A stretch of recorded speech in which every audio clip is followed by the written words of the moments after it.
پروردگار عالم رمضان کے روزوں کو قبول فرما، ہماری تراویح کو قبول فرما، قرآن مجید پڑھنے کو قبول فرما، قرآن مجید سننے کو قبول فرما۔ اے اللہ قرآن مجید کا نور ہمارے دلوں میں عطا فرما، اے اللہ اس کے معارف ہمارے دلوں میں عطا فرما، اے اللہ اس کی تعلیمات کے مطابق زندگی گزارنے کی توفیق نصیب فرما۔ اے اللہ آج ختم قرآن کے اس موقع پر ہم سب کی بخشش فرما، اللہ ہم سب کے گناہوں کو معاف فرما، اللہ ہماری خطاؤں سے درگزر فرما، ہمارے عیبوں کی پردہ پوشی فرما، اللہ ہم پر رحمت کی نظر فرما۔ اے اللہ ہماری ان دعاؤں کو اپنی رحمت سے قبول فرما، اے اللہ ہماری ان دعاؤں کو اپنی رحمت سے قبول فرما۔ پروردگار عالم جو لوگ یہاں موجود ہیں ان کی بھی بخشش فرما، جو دور بیٹھے آواز سن رہے ہیں اللہ ان کی بھی بخشش فرما۔ اللہ آج کی رات کو ہمارے لیے بخشش کی رات بنا۔ اے اللہ 29 رمضان کی رات ہے، میرے مالک طاق رات ہے، اپنی رحمت کے ساتھ اے اللہ ہماری اس رات میں گناہوں سے مغفرت فرما، ہمیں جہنم کی آگ سے بری فرما۔ آپ کے پیارے حبیب صلی اللہ علیہ وسلم نے بتلایا کہ رمضان کی آخری رات میں اتنے جہنمی بری ہوتے ہیں جتنے پہلی رمضان سے اس رات تک ہوئے۔ اے اللہ پورے مہینے میں جتنے جہنمی بری ہوئے اس کے برابر جہنمی آج کی رات میں بری کیے جائیں گے۔ اللہ اس رات میں ہماری بھی بخشش فرما، اے اللہ اس رات میں ہماری بھی مغفرت فرما، اے اللہ ہمارے گناہوں کو بھی معاف فرما، ہماری خطاؤں کو بھی معاف فرما، ہمارے گناہوں کو نیکیوں میں تبدیل فرما۔ اللہ ہمیں نیکی تقوی کی زندگی نصیب فرما، اے اللہ ہمیں اپنا قرب عطا فرما، اپنی معرفت نصیب فرما، اے اللہ اپنی سچی محبت ہمارے دلوں میں عطا فرما، ہمارے دلوں کو اپنی محبت سے لبریز فرما۔ رب کریم ہماری ان دعاؤں کو اپنی رحمت سے قبول فرما۔ اے اللہ جن جن لوگوں نے دعاؤں کے لیے کہا، خط لکھے، فون کیے یا کہنا چاہتے تھے نہیں کہہ سکے، اے اللہ سب کی نیک مرادوں کو پورا فرما۔ پروردگار عالم پوری امت مسلمہ میں جتنے کلمہ گو ہیں سب کے گناہوں کی بخشش فرما۔ اے اللہ جو کلمہ گو نہیں ہیں ان کو کلمہ پڑھنے کی توفیق عطا فرما۔ اے اللہ امت مسلمہ کو عزت رفتہ نصیب فرما، امت مسلمہ کو ہدایت نصیب فرما۔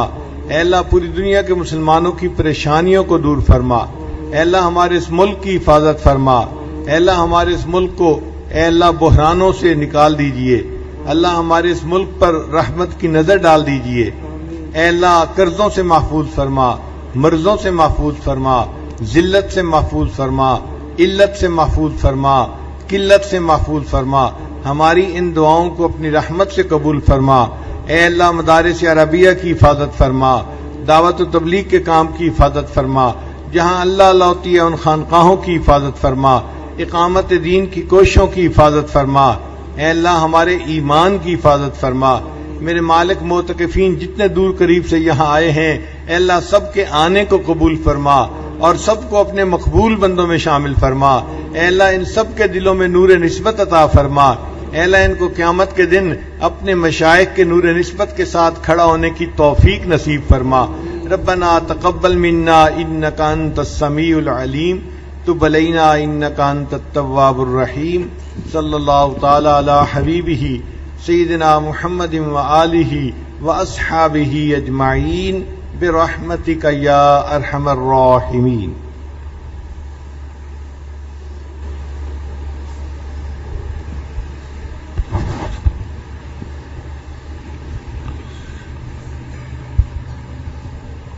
صلاۃ الوتر۔ اللہ اکبر۔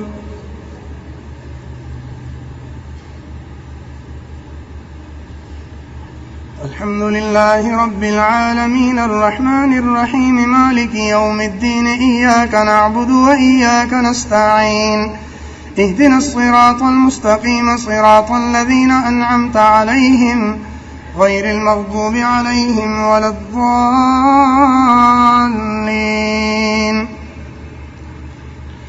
أصطفى البنات على البنين ما لكم كيف تحكمون أفلا تذكرون أم لكم سلطان مبين فأتوا بكتابكم إن كنتم صادقين۔ الله أكبر۔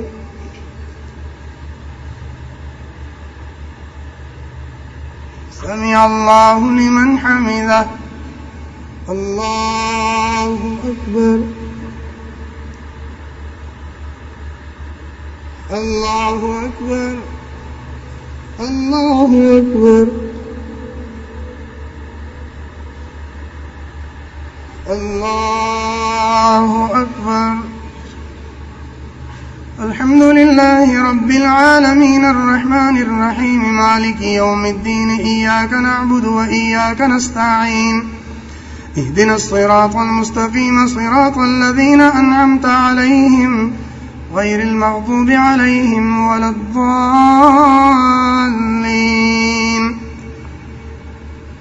وجعلوا بينه وبين الجنة نسبا ولقد علمت الجنة إنهم لمحضرون.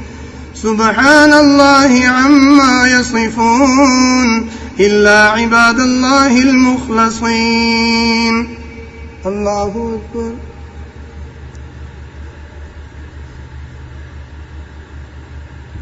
سمع الله لمن حمده.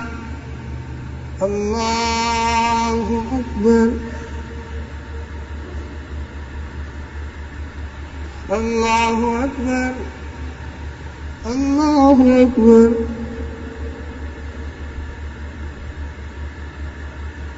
الله أكبر.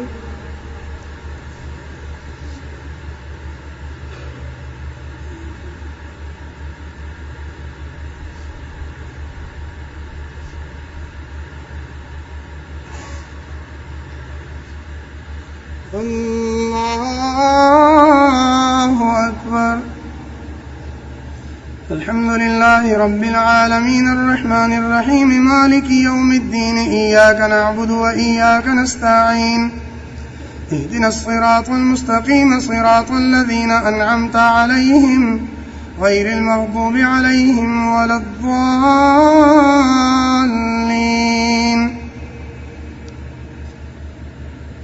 سبحان ربك رب العزة عما يصفون وسلام على المرسلين والحمد لله رب العالمين. الله أكبر.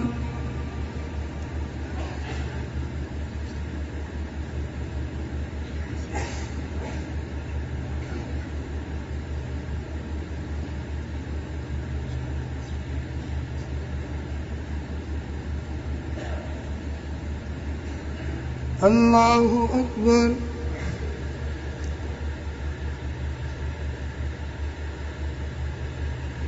سمع الله لمن حمده. الله أكبر.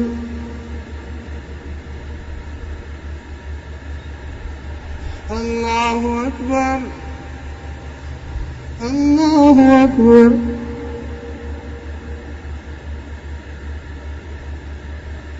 الله أكبر.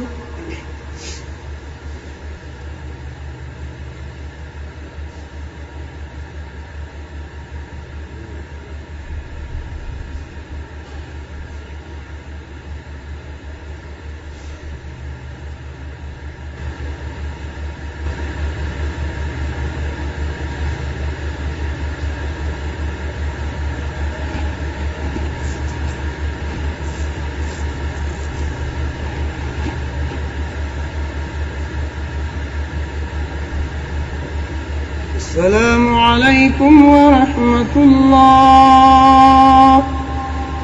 السلام عليكم ورحمة الله.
احباب سے گزارش ہے کہ بہت زیادہ قریب آنے کی بجائے تھوڑا سا آپ کھلے بیٹھ جائیں تاکہ سکون اور اطمینان سے آپ حضرات بیان سماعت کر سکیں.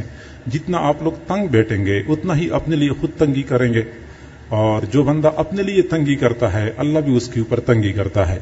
جو بندہ اپنے لیے کشادگی چاہتا ہے، کشادگی اختیار کرتا ہے، اللہ تعالیٰ بھی کشادگی فرماتے ہیں.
الحمد لله وكفى وسلام على عباده الذين اصطفى أما بعد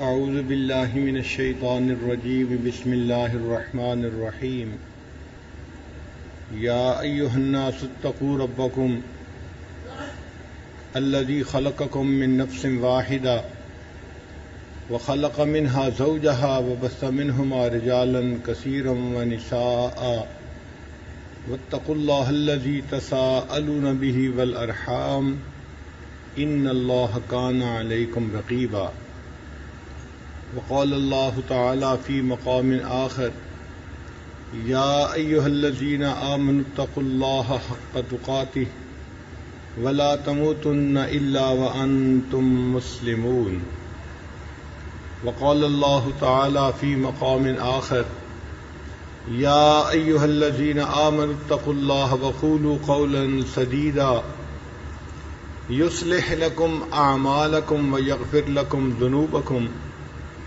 ومن يطع الله ورسوله فقد فاز فوزا عظيما وقال الله تعالى في مقام آخر الطيبات للطيبين والطيبون للطيبات وقال الله تعالى في مقام آخر نساؤكم حرث لكم فاتوا حرثكم أنى شئتم وقدموا لأنفسكم واتقوا الله وقال الله تعالى في مقام آخر هن لباس لكم وأنتم لباس لهن وقال الله تعالى في مقام آخر وعاشروهن بالمعروف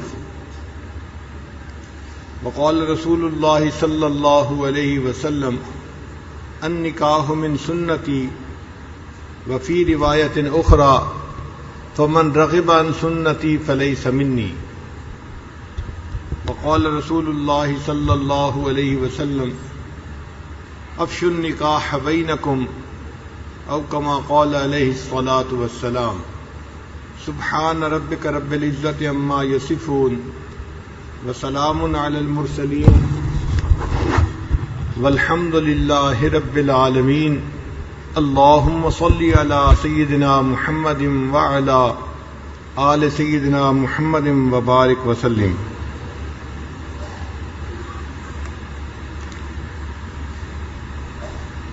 جی فیض الرحیم صاحب، کیا آپ نے مسمات عائشہ خان جو بیٹی ہیں محمد عاطف خان صاحب کی، ان کو علی رحمان جو بیٹے ہیں مبشر علی کے، ان کے نکاح میں بعوض حق مہر جو ڈائمنڈ کی انگوٹھی ہوگی بمطابق شریعت محمدی سامنے شرگواہوں کے ان کے نکاح میں پیش کیا؟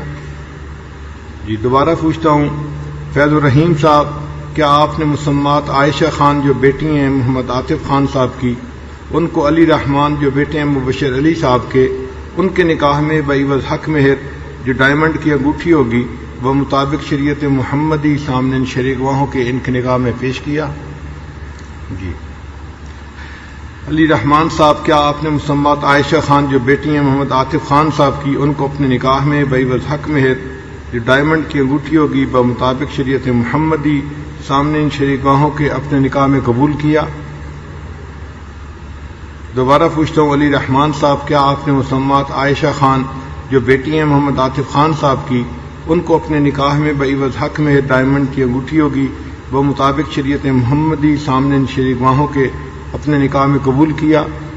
بارک اللہ لک و بارک علیک و جمع بینکما فی خیر۔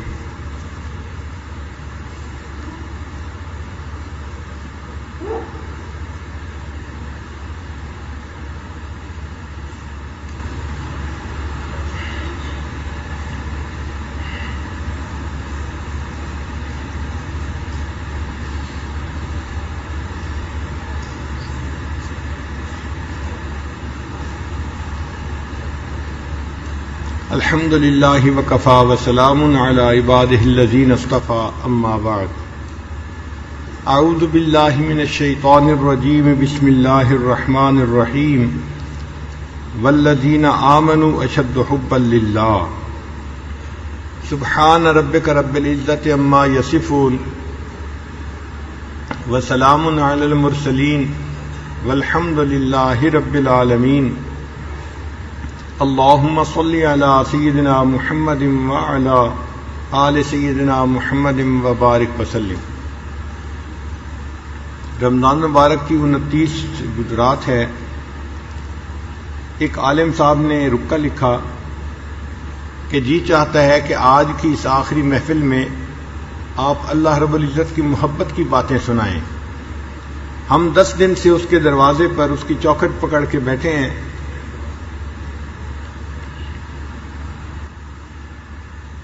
اس کی محبت کے تذکرے ہوں گے، ہمارے دل مچل جائیں گے اور ہم اللہ سے پھر خوب دعا مانگیں گے۔ تو ان کی فرمائش کو مد نظر رکھتے ہوئے آج حکم کی بجائے اللہ رب العزت کی محبت کا عنوان چن لیا ہے۔ انسان کے جسم کے ہر عضو کا ایک کام ہے، آنکھ کا کام دیکھنا، زبان کا کام بولنا، دماغ کا کام سوچنا اور دل کا کام محبت کرنا۔ دل بہر محبت ہے، محبت یہ کرے گا، لاکھ اس کو بچا تو یہ کسی پر تو مرے گا۔ پتھر سے ہو، خدا سے ہو یا پھر کسی سے ہو، آتا نہیں ہے چین محبت کیے بغیر۔ انسان کا دل محبت کیے بغیر رہ نہیں سکتا۔ یہ الگ بات ہے کہ خالق کی محبت ہو تو نور ہوگا، اور اگر اس کی بجائے مخلوق کی محبت ہوگی تو یہ انسان کے دل میں اندھیرا ہوگا۔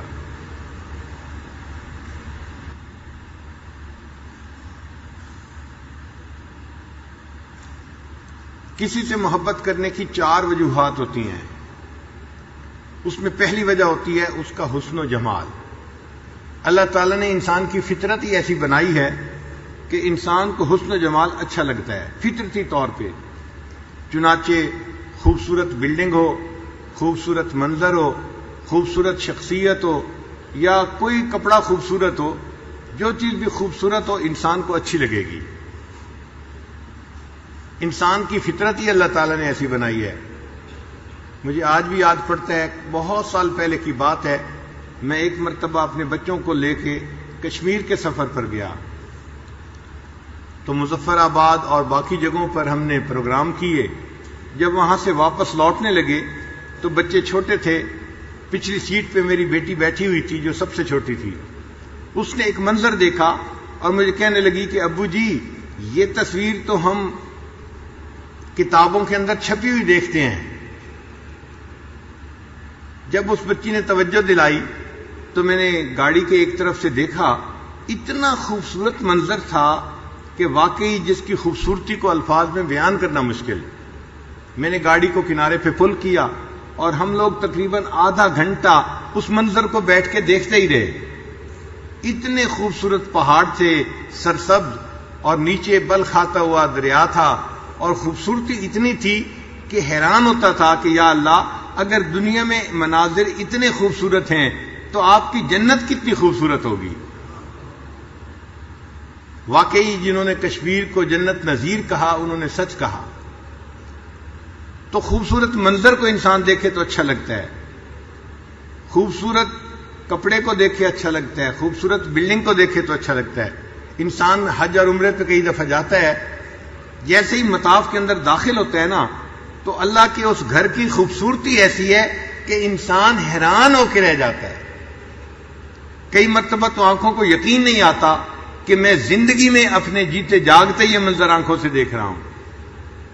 اتنی خوبصورت انہوں نے مسجد حرام کو بنایا ہے کہ انسان حیران ہوتا ہے اللہ کی شان کو دیکھ کے۔ واقعی وہ کسی بڑے شہنشاہ کا محل نظر آتا ہے۔ تو انسان کی فطرت ہے، اس کو خوبصورت چیز اچھی لگتی ہے۔ اب آپ اندازہ لگائیے کہ جب خوبصورت چیز اچھی لگتی ہے تو اللہ رب العزت جس نے حسن و جمال کو پیدا کیا، اس اللہ تعالیٰ کے اپنے حسن و جمال کا کیا عالم ہوگا۔ ہم اللہ تعالیٰ کے حسن و جمال کا اندازہ ہی نہیں لگا سکتے۔ نبی علیہ الصلوۃ والسلام نے ارشاد فرمایا، اللہ جمیل، اللہ رب العزت بہت خوبصورت ہیں۔ ہمیں وہ خوبصورت جو ہے دیدار وہ جنت میں نصیب ہوگا، دنیا میں نہیں نصیب ہو سکتا۔ اللہ تعالیٰ نے وعدہ فرمایا ہے، میرے بندو تم جنت میں آؤ گے، ولدینا مزید، تو جنت میں میں تمہیں اپنے چہرے کا دیدار عطا فرماؤں گا۔ کتابوں میں اس کی بڑی تفصیل لکھی ہے، امام غزالی رحمۃ اللہ نے تو تقریباً کوئی 50 پیج اس کے اوپر لکھے۔ وہ فرماتے ہیں کہ جنتی جب جنت میں داخل ہوں گے تو جنت اتنی خوبصورت ہوگی کہ جب یہ جنتی مخلوق کو دیکھیں گے تو 70 سال تک ٹکٹکی باندھ کر ان کے چہروں کو دیکھتے رہیں گے۔ ان کو یقین گویا نہیں آئے گا کہ مخلوق اتنی بھی خوبصورت ہو سکتی ہے۔ پھر وہاں اپنی زندگی گزاریں گے تو اللہ رب العزت ان کو ہر نعمت عطا فرمائیں گے، جو دل میں خیال آئے گا وہ پورا ہو جائے گا۔ آپ یوں سمجھیے کہ اللہ تعالیٰ اپنی قدرت سے ہر جنتی کو جنت میں چھوٹی سی خدائی عطا فرما دیں گے، جو دل میں آئے گا پورا ہو جائے گا۔ پھر ایک ایسا وقت آئے گا اللہ تعالیٰ اپنے بندوں سے پوچھیں گے کہ میرے بندو کیا تم جنت میں خوش ہو؟ سارے جنتی کہیں گے اے اللہ ہم جنت میں بہت خوش ہیں، ٹول خدے۔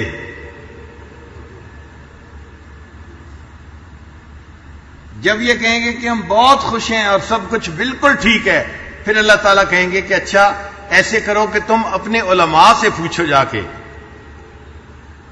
ہمیں دنیا میں بھی علماء کی ضرورت ہے، اور اللہ کی شان دیکھیں کہ جنت میں بھی علماء کی ضرورت پڑے گی۔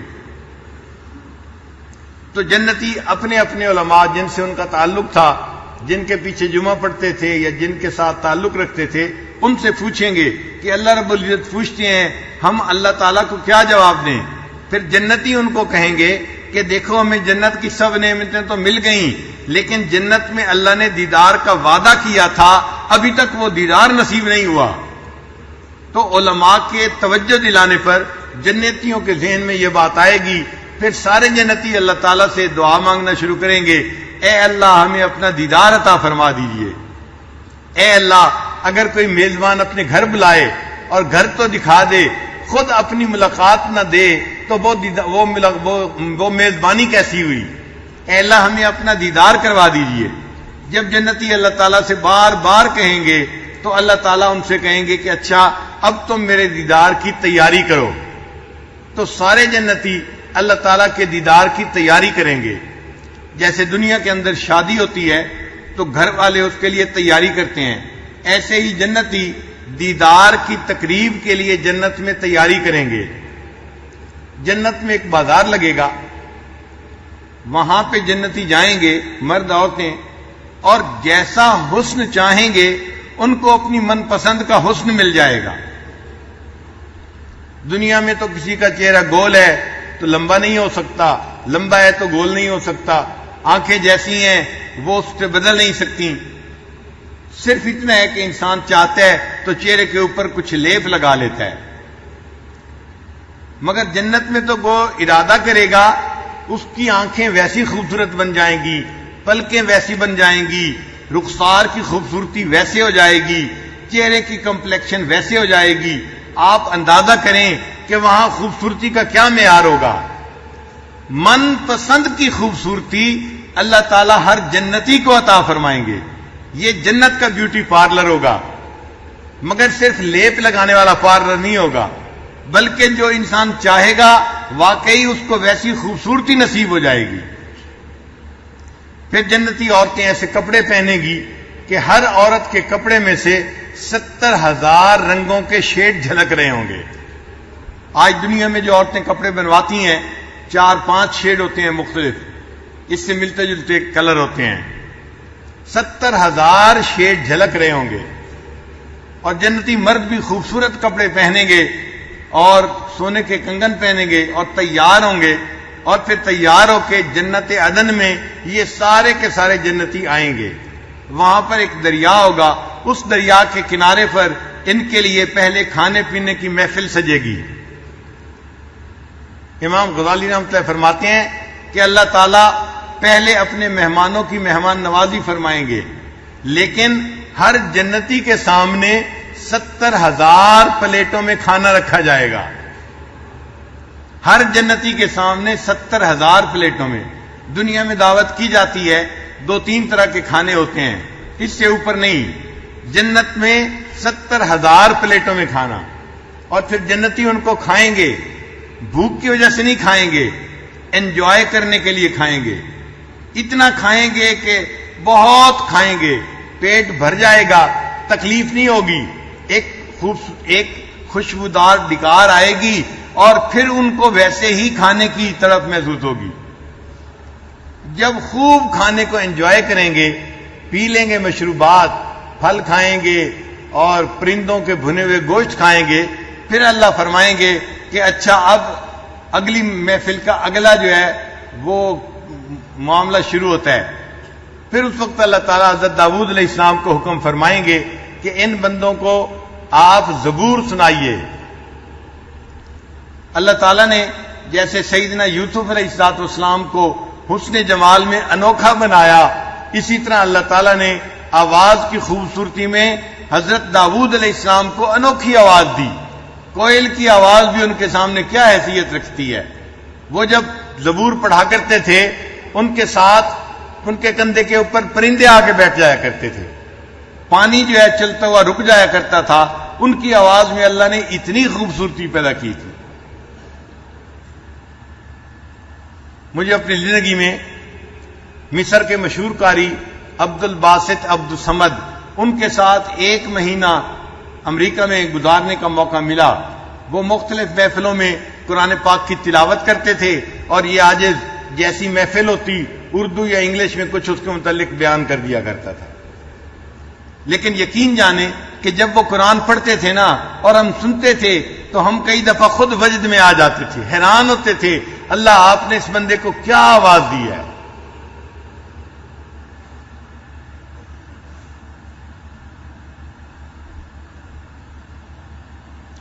تو اگر عام لوگوں کی آواز اتنی خوبصورت ہوتی ہے تو حضرت داؤد علیہ السلام کی آواز کتنی خوبصورت ہوگی۔ یوسف علیہ السلام اپنے حسن میں ممتاز تھے اور داؤد علیہ السلام اپنی آواز کی خوبی میں ممتاز تھے۔ نبی علیہ السلام نے ارشاد فرمایا میرے بھائی یوسف سبیح تھے اور میں ملی ہوں۔ سبیح کہتے ہیں گورا چٹا رنگ، آدمی کا رنگ گورا چٹا ہو تو خوبصورت لگتا ہے، لیکن یہ ضروری نہیں ہوتا، اس کے ساتھ نقشدین کا خوبصورت ہونا بھی ضروری ہے، صرف رنگ کا گورا ہونا کافی نہیں ہوتا۔ اور نبی علیہ السلام نے فرمایا کہ میں ملی ہوں، ملیح کا لفظ ملح سے نکلا ہے، مل نمک کو کہتے ہیں، یعنی میں نمکین چہرہ ہوں. تو نبی علیہ الصلوۃ والسلام کا رنگ بھی خوبصورت تھا، سفید تھا، مگر نبی علیہ الصلوۃ والسلام کے اوپر خوبصورتی بہت زیادہ تھی. یوسف علیہ السلام بھی بہت خوبصورت تھے، اور حضرت نبی علیہ الصلوۃ والسلام بھی بہت زیادہ خوبصورت تھے. خوبصورتی میں فرق کتنا تھا؟ خوبصورتی میں فرق یہ تھا کہ جو یوسف علیہ السلام کے چہرے کو دیکھتا تھا تو اس کی چہرے کے اوپر نظر ٹکتی نہیں تھی. چہرہ اتنا خوبصورت تھا، اتنا خوبصورت تھا، وہ بندہ سمجھتا تھا یہ انسان نہیں، کوئی فرشتہ ہے. ما ھذا بشرا ان ھذا الا ملک کریم، یہ تو کوئی فرشتہ ہے. تو اس کی نظر یوسف علیہ السلام کے چہرے پہ ٹکتی نہیں تھی. تو دونوں کے حسن میں فرق یہ تھا کہ یوسف علیہ السلام کا حسن ایسا تھا جو دیکھتا تھا اس کی چہرے پہ نظر ٹکتی نہیں تھی، اور میرے آقا صلی اللہ علیہ وسلم کا حسن ایسا تھا جو کوئی آپ کو دیکھتا تھا اس کی نظر آپ کے چہرے سے ہٹتی نہیں تھی، وہ دیکھتا ہی رہ جاتا تھا. اللہ نے اپنے پیارے نبی صلی اللہ علیہ وسلم کو خوبصورتی ایسی عطا فرمائی تھی. اسی طرح داؤد علیہ السلام کو آواز ایسی خوبصورتی عطا فرمائی. چنانچہ داؤد علیہ السلام تلاوت کریں گے، اللہ کا کلام سنائیں گے، وہ ایک عجیب محفل ہوگی. سارے جنتی اس کلام کو سنیں گے، ایسی آواز ہوگی کہ کانوں میں رس گھل جائے گا.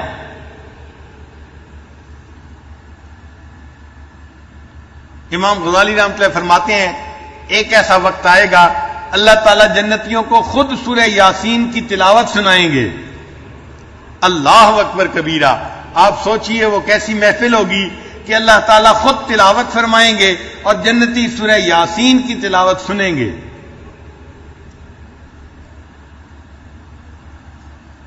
پھر جب تلاوت سن کے جنتی مزے لے لیں گے تو پھر اللہ تعالیٰ ان کو اپنا دیدار کروائیں گے. یہ دیدار ایسا ہوگا بے جہت، بے کیف، بے شبو، بے مثال. نہ آپ ڈائریکشن کا تعین کر سکتے ہیں، نہ کیفیت کا تعین کر سکتے ہیں، نہ اس کی تشبیہ دے سکتے ہیں، نہ اس کی کیفیت بیان کر سکتے ہیں. لیکن اتنا خوبصورت یہ دیدار ہوگا کہ جو بندہ دیکھے گا وہ خوش ہو جائے گا. بس اتنا ہی کہا جا سکتا ہے کہ وہ ذات جس نے حسن کو پیدا کیا اس کے اپنے حسن جمال کا کیا عالم ہوگا. امام غزالی رحمۃ اللہ نے لکھا ہے کہ جنتی 9 لاکھ سال تک اللہ کا دیدار کرتے رہیں گے. 9 لاکھ سال تک دیدار کرتے رہیں گے. پھر اس کے بعد وہ دیدار ختم کیسے ہوگا؟ اس پہ علماء نے عجیب بحث لکھی ہے. وہ فرماتے ہیں کہ اگر جنتی دیدار کرنا چاہیں اور اللہ تعالیٰ دیدار بند کروا دے، اس میں بخالت کا شبہ ہے کہ جلوہ دکھانے والا بخیل ہے کہ دیکھنے والے تو دیکھنا چاہتے ہیں، وہ جلوہ دکھاتا نہیں ہے، تو اس میں شبہ بخالت ہے. اور اگر اللہ تعالیٰ دیدار کروانا چاہیں اور بندے دیدار نہ کریں تو یہ بندوں کے لیے باعث خجالت ہے، یہ شرمندگی ہے بندوں کے لیے کہ اللہ دیدار کروانا چاہتے ہیں اور بندے دیدار نہیں کرتے.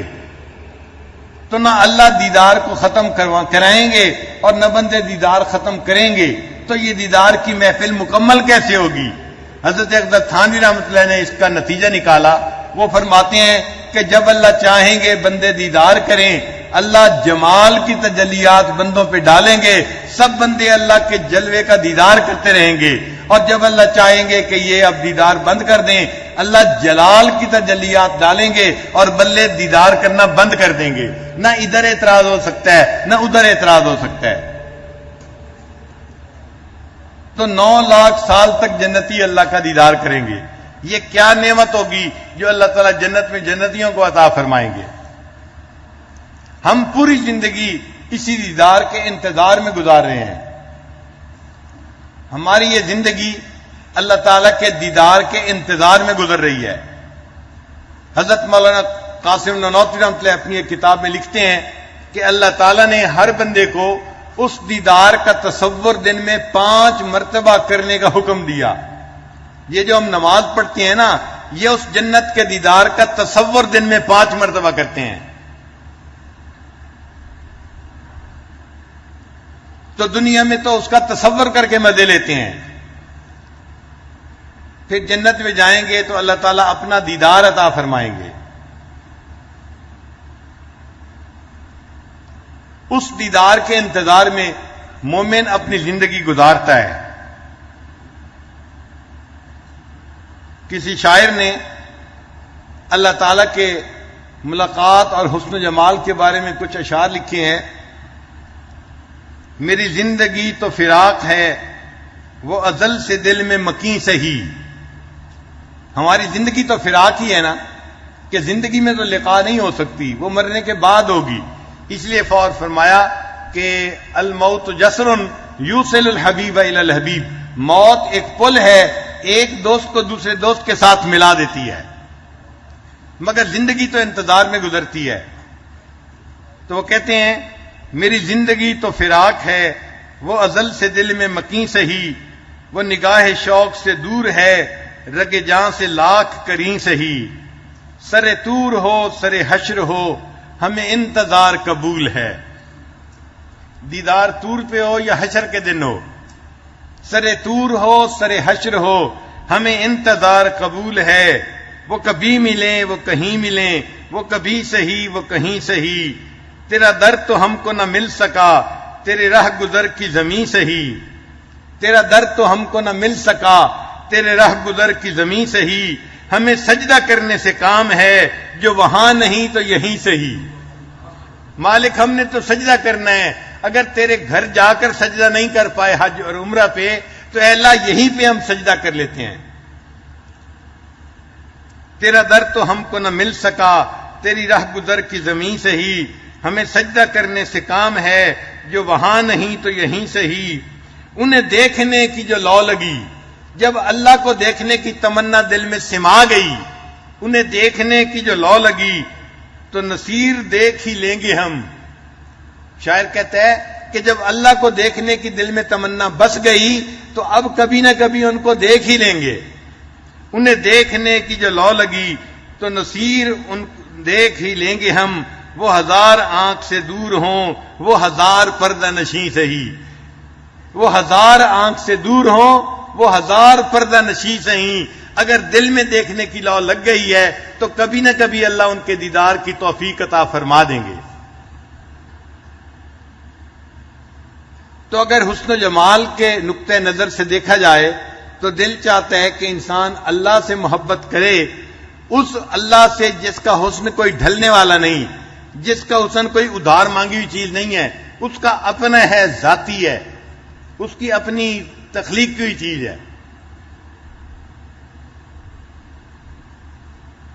محبت کرنے کی دوسری وجہ کسی کا مال و منال.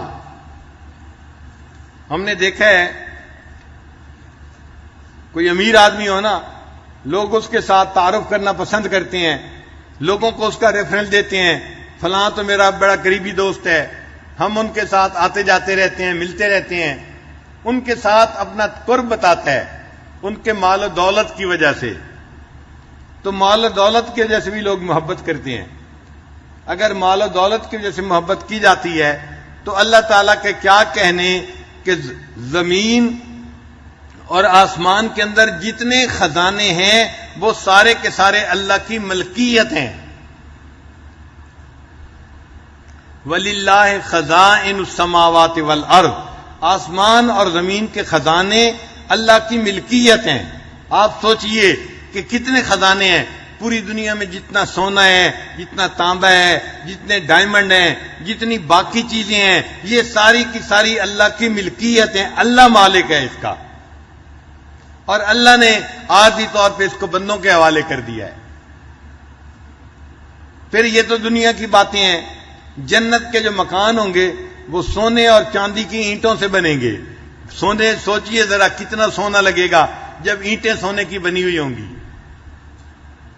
اور حدیث پاک میں آتا ہے بعض لوگوں کا جنت کا مکان سرخ یاقوت سے بنایا جائے گا، روبی سے بنایا جائے گا، پورا مکان ہی روبی کا بنا ہوا ہوگا.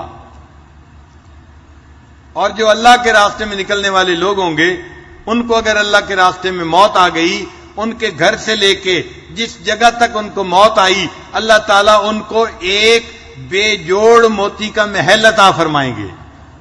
یہ بے جوڑ موتی ہوگا، یہ اس کا محل اللہ اس کو عطا فرما دیں گے. تو اللہ تعالیٰ کے خزانوں کے کیا کہنے.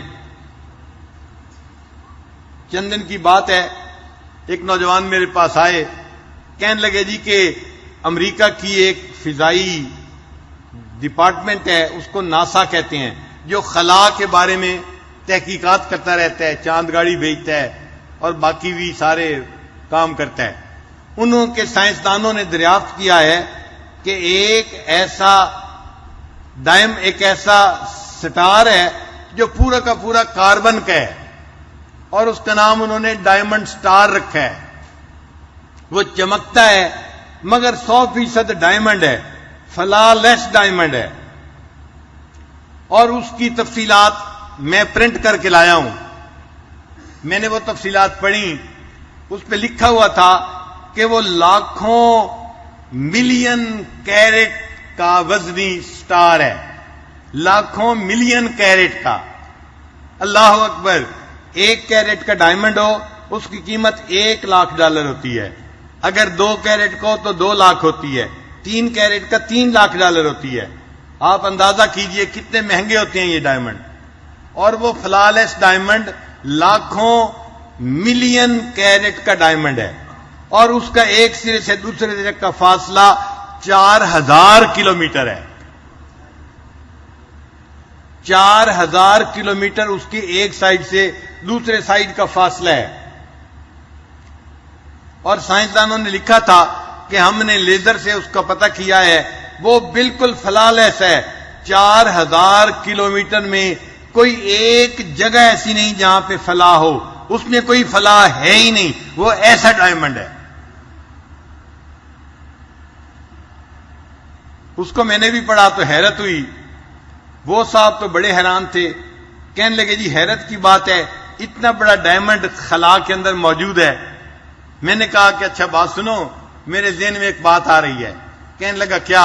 میں نے کہا مجھے لگتا ہے کہ فرشتے جنت میں کسی ولی کا گھر بنا رہے تھے اس ڈائمنڈ کی اینٹوں سے، اور ایک اینٹ جیسے مزدور کے ہاتھ سے گر جاتی ہے نا، کسی فرشتے کے ہاتھ سے گر گئی، وہ خلا کے اندر اب سٹار بن کے پھر رہی ہے.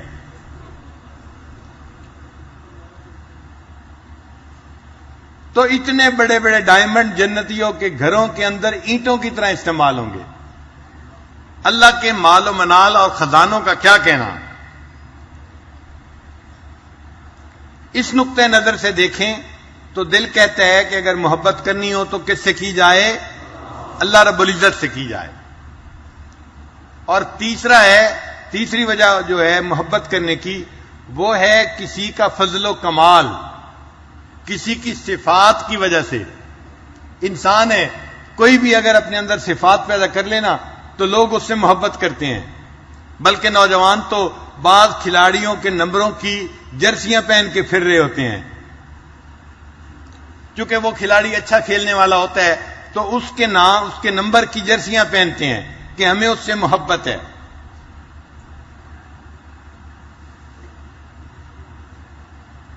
اللہ تعالیٰ کی صفات کا کیا کہنا.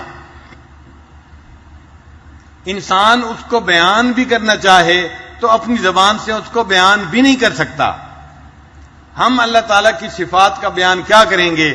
اللہ کے پیارے حبیب صلی اللہ علیہ وسلم حضرت محمد مصطفیٰ احمد مجتبیٰ صلی اللہ علیہ وسلم نے اللہ تعالیٰ کے حسن جمال کو یوں بیان کیا، اللہم لا احصی ثناء علیک، اے اللہ میں آپ کی تعریفوں کا احاطہ نہیں کر سکتا، انت کما اثنیت علی نفسک، آپ اتنے خوبصورت ہیں جیسے آپ نے اپنی صفات کو خود بیان فرمایا ہے. اور اللہ نے اپنی صفات کو کیسے بیان کیا؟ قرآن مجید پڑھیے، سورہ کہف میں ہم نے پڑھا، اللہ تعالیٰ فرماتے ہیں قُل لَوْ كَانَ الْبَحْرُ مِدَادًا لِكَلِمَاتِ رَبِّي لَنَفِدَ الْبَحْرُ قَبْلَ أَن تَنفَدَ كَلِمَاتُ رَبِّي وَلَوْ جِئْنَا بِمِثْلِهِ مَدَدًا.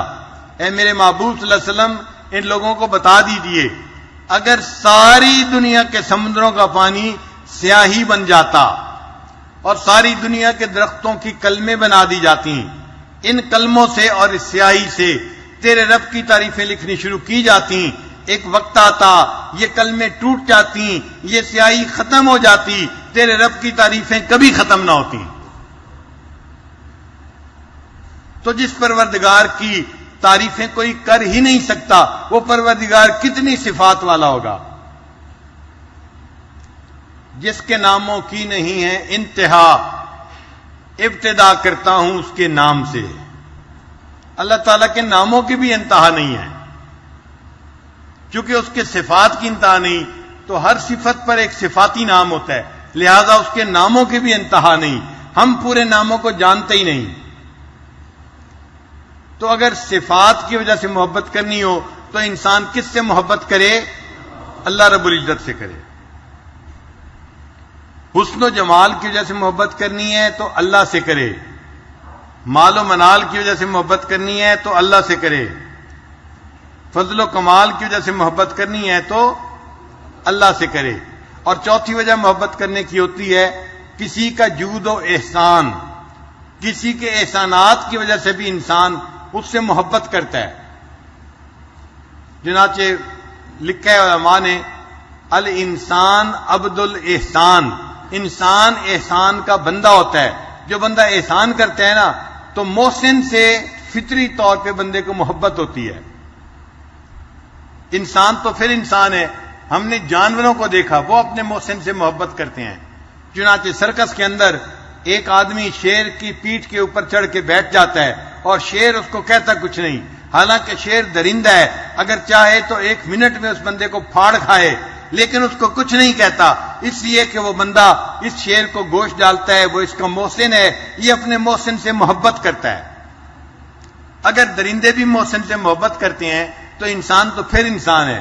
انسان بھی اپنے محسن سے محبت کرتا ہے. اور اللہ تعالی ہمارے محسن حقیقی ہیں. اللہ تعالی ہمارے محسن حقیقی ہیں. جو کچھ ہمارے پاس ہے یہ سب اللہ کا دیا ہوا احسان ہے.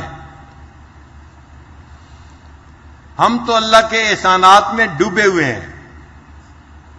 اللہ تعالیٰ قرآن مجید میں فرماتے ہیں وَإِن تَعُدُّوا نِعْمَةَ اللَّهِ لَا تُحْصُوهَا، اگر تم اللہ کی نعمتوں کو گننا چاہو تم اللہ کی نعمتوں کو گن بھی نہیں سکتے. ان گنت اللہ کی نعمتیں ہمارے اوپر ہیں.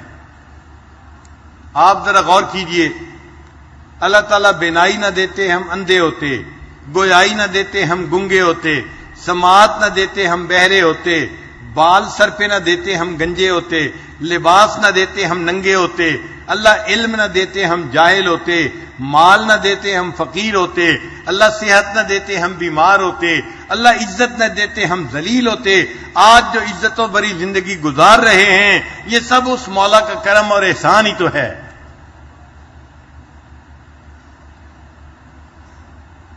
تو ہم تو اللہ تعالیٰ کے احسانات کو گن بھی نہیں سکتے، اتنے احسانات میں ڈوبے ہوئے ہیں. اگر اس نقطۂ نظر سے محبت کرنی ہو تو انسان کس سے محبت کرے؟ اللہ رب العزت سے محبت کرے.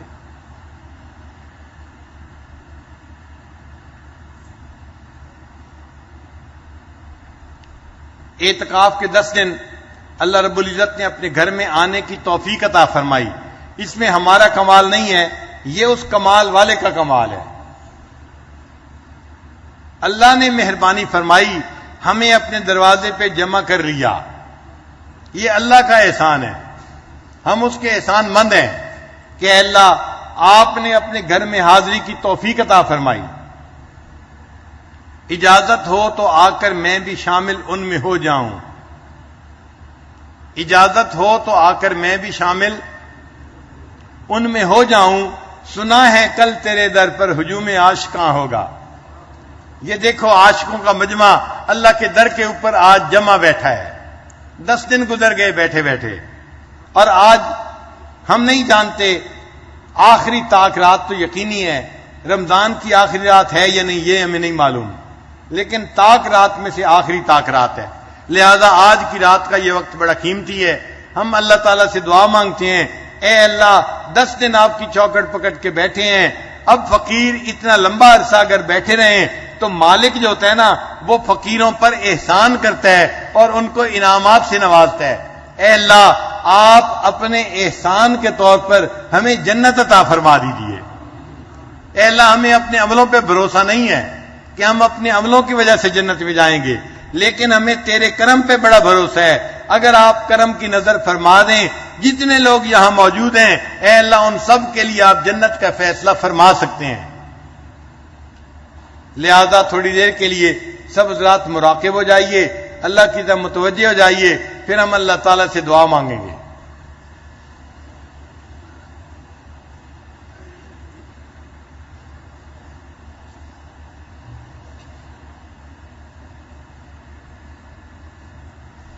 نیچے دیکھیے،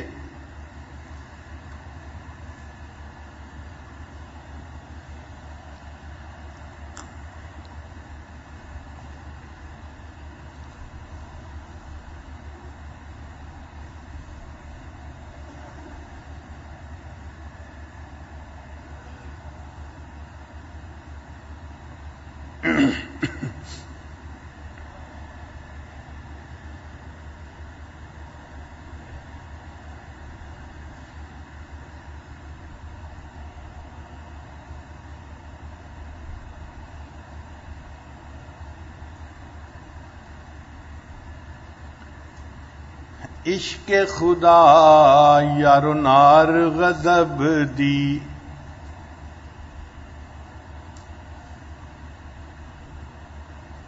عشق خدا یار و نار غضب دی، ویکھو قسمت وچ ونج پئی ہاں تے سڑ بھج گئی ہاں. عشق خدا یار و نار غضب دی، تے ویکھو قسمت وچ ونج پئی ہاں تے سڑ بھج گئی ہاں. چولا برکا صبر دا میرے تے ہو گیا تھیاں تھیاں تے چپ کر گئی ہاں. ماں پیو ویر وی یاد نہ میں کوں تے اتو تانے دیون سیاں تے سیندی رہی ہاں. ماں پیو ویر وی یاد نہ میں کوں تے اتو تانے دیون سیاں تے سیندی رہی ہاں. غلام فرید اے آکھ سجن نو میں تاں در تیڑے تے پئی ہاں تے جے ہو جئی ہاں. غلام فرید اے آکھ سجن نو میں تاں در تیڑے تے پئی ہاں تے جے ہو جئی ہاں.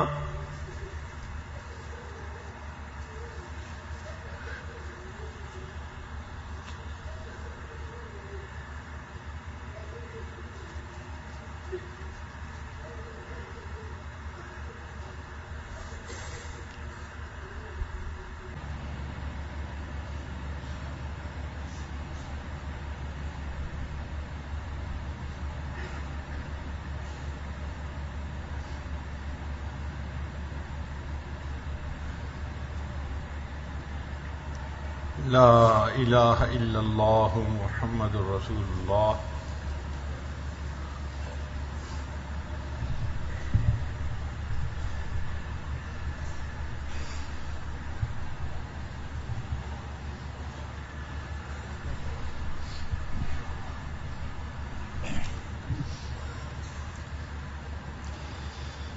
بسم اللہ الرحمن الرحیم. اللہ رب العزت کی یہ عادت مبارکہ ہے کہ جب کوئی بندہ محنت کرتا ہے تو اللہ تعالیٰ اس کی محنت کو ضائع نہیں کرتا. اور پھر خاص طور پہ ہمارے نقش بندی سلسلہ میں جب سالکین بیعت ہوتے ہیں، پھر مراقبات، مجاہدات، اشغال و اوراد کی پابندی کرتے ہیں، تو اللہ تعالیٰ ضرور بھی ضرور ان کو نوازتے ہیں، اپنا قرب اور وصل عطا فرما دیتے ہیں. حضرت خواجہ نقشبند بخاری رحمۃ اللہ علیہ فرمایا کرتے تھے، در طریق ماں محرومی نیست، میرے اس طریق میں، میرے نقشبندی سلسلے میں محرومی نام کی کوئی چیز نہیں ہے. سالک کی سستی کے علاوہ کوئی اور چیز رکاوٹ نہیں بن سکتی۔ طریقہ یہ ہے کہ جب سالکین اپنے شیخ سے تعلق جوڑتے ہیں، شیخ کی بتائی ہوئی تعلیمات کے مطابق زندگی گزارتے ہیں، ان کے بتائے ہوئے اوراد اور وظائف کی پابندی کرتے ہیں، تو سلوک کے مراحل طے کرتے کرتے مریدین ایک ایسے مقام پہ پہنچتے ہیں کہ شیخ کو نظر آتا ہے کہ اب یہ بندہ اس قابل بن چکا ہے کہ وہ دوسرے لوگوں کو اللہ تعالیٰ سے جوڑے۔ شیخ کو بھی یہ نظر آتا ہے، اللہ رب العزت کی جانب سے بھی ان کو القاء ہوتا ہے، اللہ تعالیٰ کی طرف سے بھی حکم ہوتا ہے کہ اب یہ بندہ ہے اور یہ اس قابل ہو چکا ہے کہ وہ میرے بچھڑے ہوئے بندوں کو مجھ سے ملا لے۔ پھر شیخ کے سینے میں جو امانت ہوتی ہے نسبت کی اور خلافت کی، پھر وہ مجبور ہوتے ہیں وہ نسبت اور خلافت کی امانت اپنے مریدین کو منتقل کرتے ہیں۔ بظاہر خلافت اور نسبت اعزاز نظر آتا ہے، حالانکہ حقیقت میں یہ بہت بڑا بوجھ ہے۔ یہ 2-4 گز کی پگڑی بظاہر بہت ہلکی ہے، لیکن جن کو احساس ہوتا ہے یہ پہاڑوں سے بھی زیادہ وزنی ہوتی ہے، بہت مشکل سے اس بوجھ کو اٹھانا ہوتا ہے۔ ہماری اسی مجمع میں بہت سارے ایسے سعادت مند اور خوش نصیب حضرات موجود ہیں جن کا تعلق حضرت جی سے جڑ گیا، پھر وہ رفتہ رفتہ آہستہ آہستہ سلوک کے منازل طے کرتے گئے۔ آج وہ مبارک اور مقدس لمحات پہنچ چکے ہیں کہ ان کو نسبت اور خلافت کی بشارت دی جاتی ہے۔ نہایت ہی مقدس محفل، مقدس لمحات ہیں، رمضان المبارک کی بابرکت گھڑیاں ہیں، اور ان حضرات کو اجازت اور خلافت اس وقت دی جائے گی۔ ان حضرات میں سے ایک ایک کا نام لیا جائے گا۔ آپ حضرات سے گزارش ہے کہ جب وہ اٹھیں تو ان کو راستہ دیں تاکہ وہ آسانی سے آگے آ جائیں۔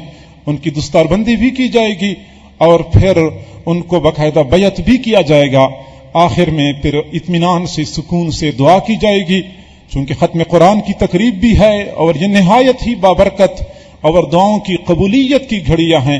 ہمیں چاہیے کہ ہم اس سے فائدہ اٹھائیں، رجوع اللہ، انابت اللہ اور اللہ رب العزت کی طرف کامل مکمل دھیان رکھیں۔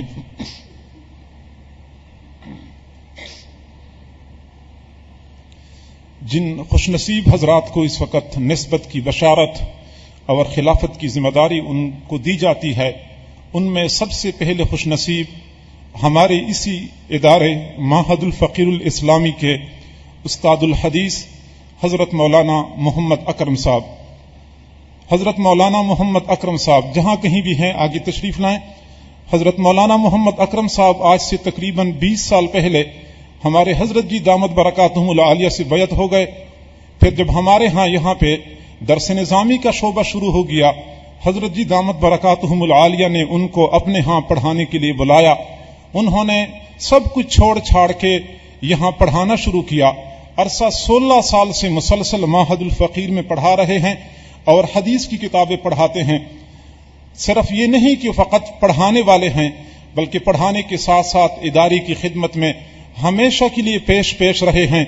ان 16 سالوں میں ہم نے ہمیشہ کے لیے دیکھا ہے، ہمارا اجتماع ہوتا ہے، ختم بخاری کی تقریب ہوتی ہے یا ایسی نشستیں ہوتی ہیں، جب بھی خدمت کا کوئی کام ہوتا ہے، جو مشکل کام ہوتا ہے، ہماری نظریں ان کے اوپر پڑ جاتی ہیں۔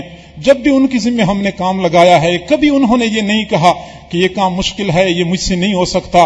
دن رات ایک کر کے مصروف عمل ہو جاتے ہیں۔ ہمیشہ کے لیے شیخ کی خوشنودی کے لیے تمام تر مجاہدات برداشت کیے، اور صرف یہ نہیں کہ خدمت میں آگے بلکہ خدمت کے ساتھ ساتھ مراقبہ، ذکر اذکار کی پابندی۔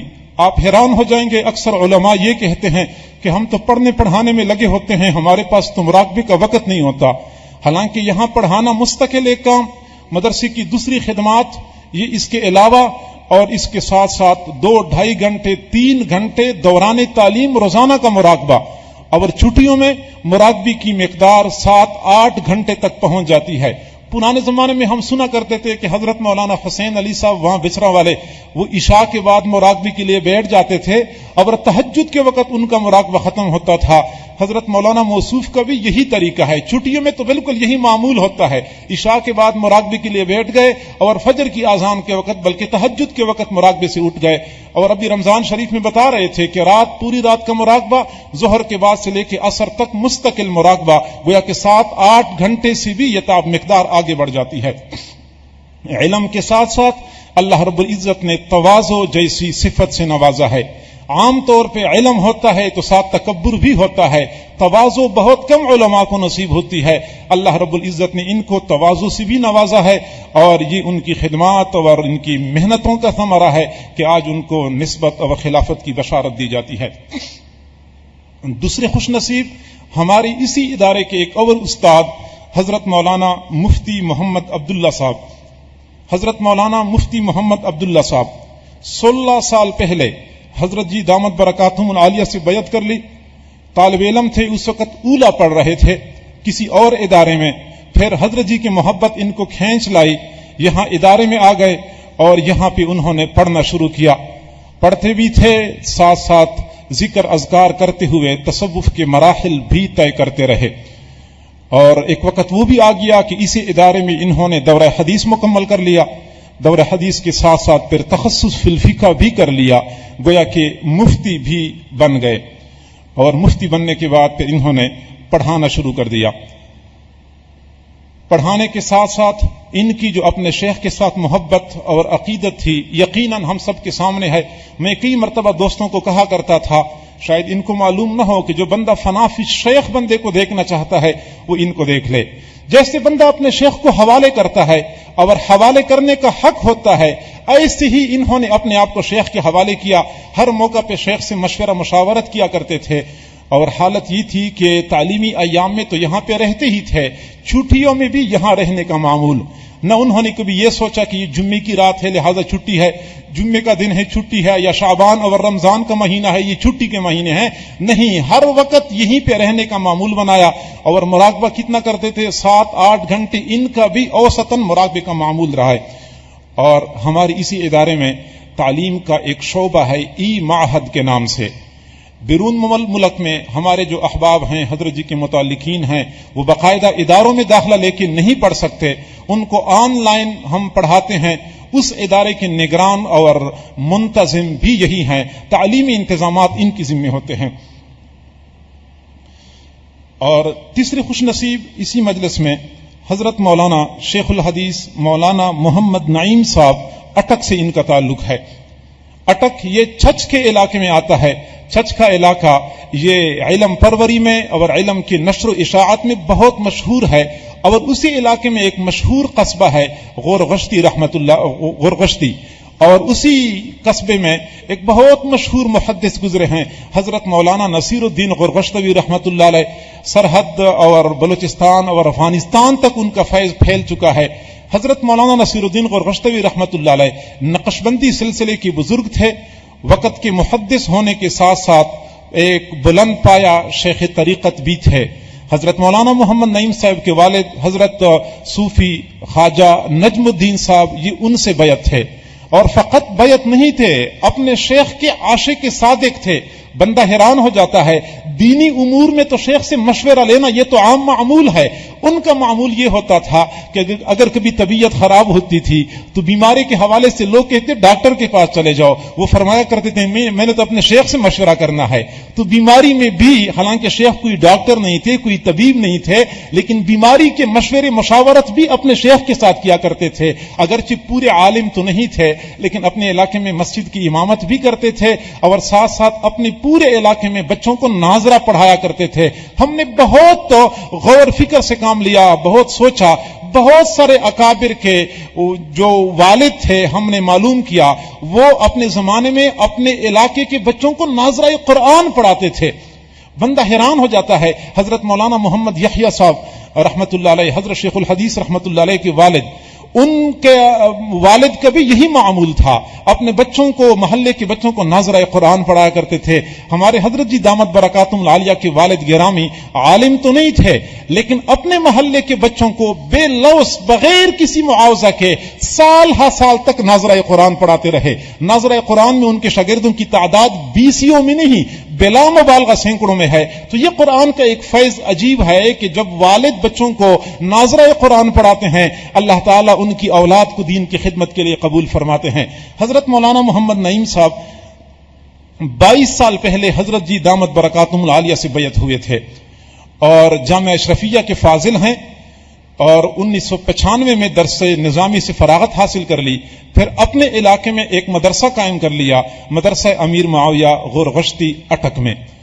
اور آپ لوگوں کو پتہ ہے کہ مدرسہ بنانے میں کتنا ٹائم لگتا ہے، مدرسے کو اوپر تک لے جانے میں کتنی محنتیں درکار ہوتی ہیں، لیکن عند اللہ قبولیت کہ مختصر مدت میں حضرت مولانا کے مدرسے نے اتنی ترقی کر لی کہ بندہ حیران ہو جاتا ہے۔ عظیم الشان عمارت، بہترین تعلیم اور تربیت، حضرت خود ہی ادارے کے منتظم بھی ہیں، انتظام و انصرام بھی ان کی ذمہ ہے، اور اس کے ساتھ ساتھ بنات کا شعبہ بھی ہے، وہاں بھی بخاری شریف پڑھاتے ہیں، اور بنین کے شعبے میں بھی بخاری شریف پڑھانے والے ہیں۔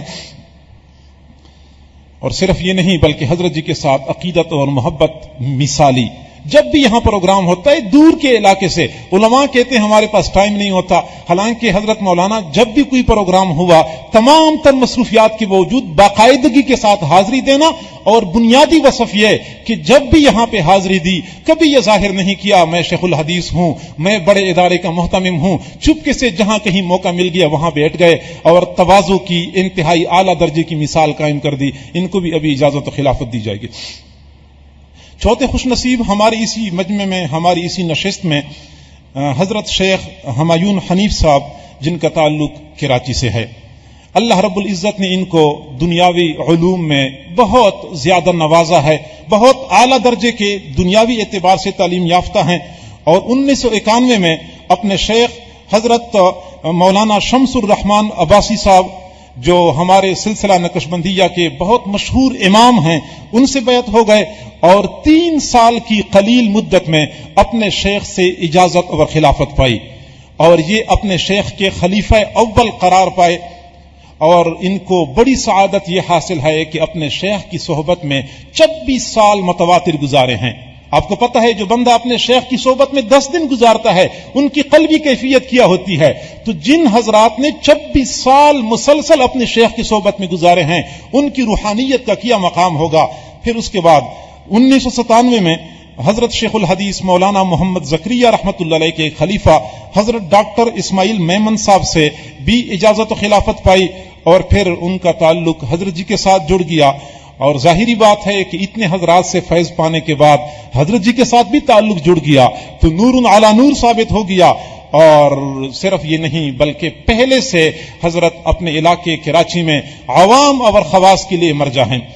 عوام اور خواص ان کی ماہانہ ہفتوار مجالس میں آتے ہیں، مختلف علاقوں میں پروگرام ہوتے ہیں، سینکڑوں نہیں ہزاروں کی تعداد میں مریدین کے شیخ ہیں، باقاعدہ اپنے مریدین کے لیے مرجع و مأویٰ ہیں، اور اب ان کو سلسلہ نقشبندیہ میں حضرت جی کی جانب سے بھی اجازت اور خلافت دی جا رہی ہے۔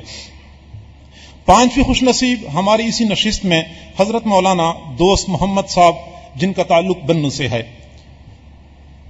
حضرت مولانا دوست محمد صاحب 1988 میں حضرت خواجہ مرشد عالم رحمت اللہ علیہ، جو ہمارے حضرت جی کی بھی شیخ تھے، ان سے یہ بیعت ہوئے تھے، اور صرف بیعت نہیں ہوئے تھے بلکہ اپنے شیخ کی محبت میں بنو چھوڑ کے دارالعلوم حنفیہ چکوال پہنچ گئے، وہاں پہ اپنے شیخ کے مدرسے میں پڑھتے بھی تھے اور ان سے فیض بھی حاصل کرتے رہے۔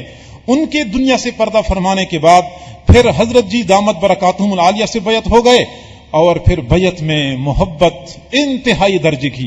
بندہ حیران ہو جاتا ہے کہ بنو میں پڑھتے تھے، طالب علم تھے، اور جمعرات کو چھٹی ہوتی تھی، ان دنوں میں حضرت جی دامت برکاتہم العالیہ لاہور میں جمعہ پڑھایا کرتے تھے، جمعرات کو چھٹی ہوتی تھی، اپنے ایک اور ساتھی کو ساتھ لے کے فوراً لاہور پہنچ جاتے تھے۔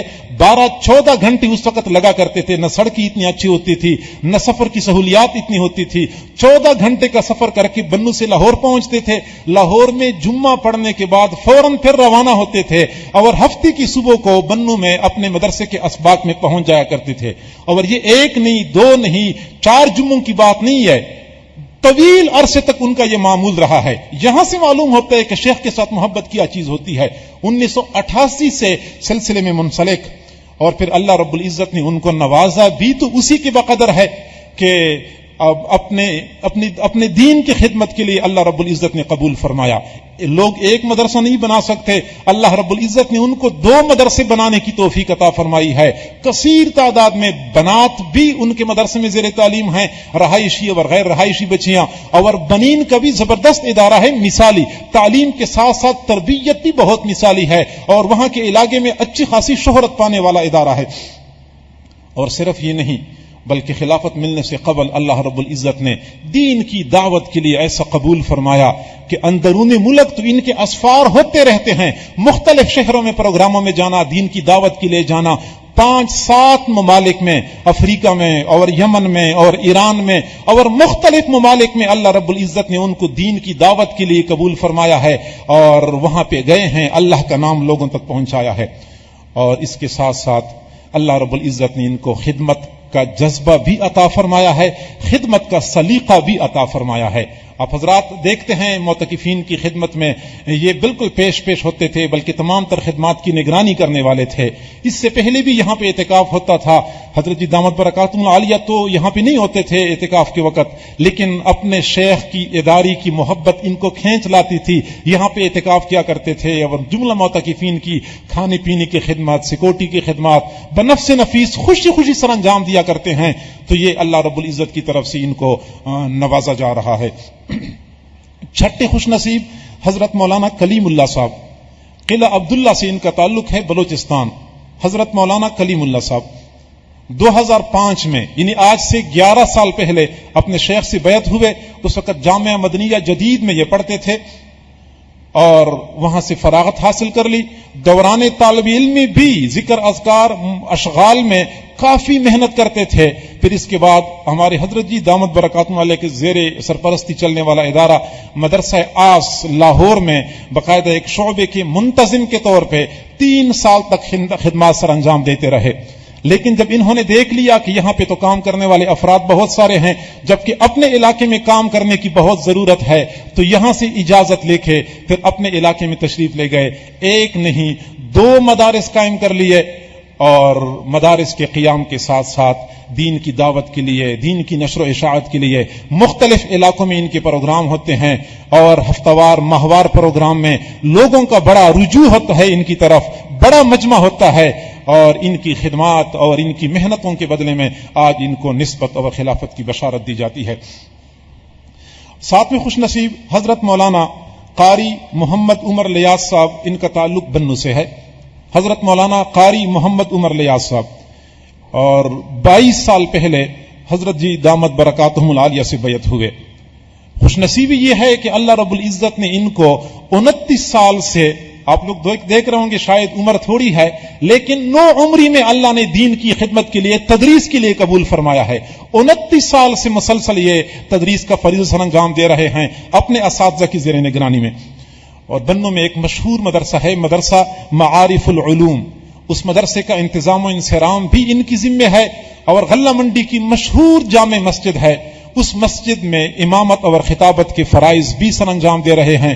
اللہ رب العزت نے قرآن پاک کا حفظ، قرآن پاک کی تجوید اور درس نظامی میں اللہ رب العزت نے زبردست مہارت عطا فرمائی ہے، اور تینوں شعبوں میں اس وقت خدمات سر انجام دے رہے ہیں۔ 8ویں خوش نصیب ہماری اسی نشست میں حضرت مولانا مفتی نور افضل صاحب، چارسدہ سے ان کا تعلق ہے۔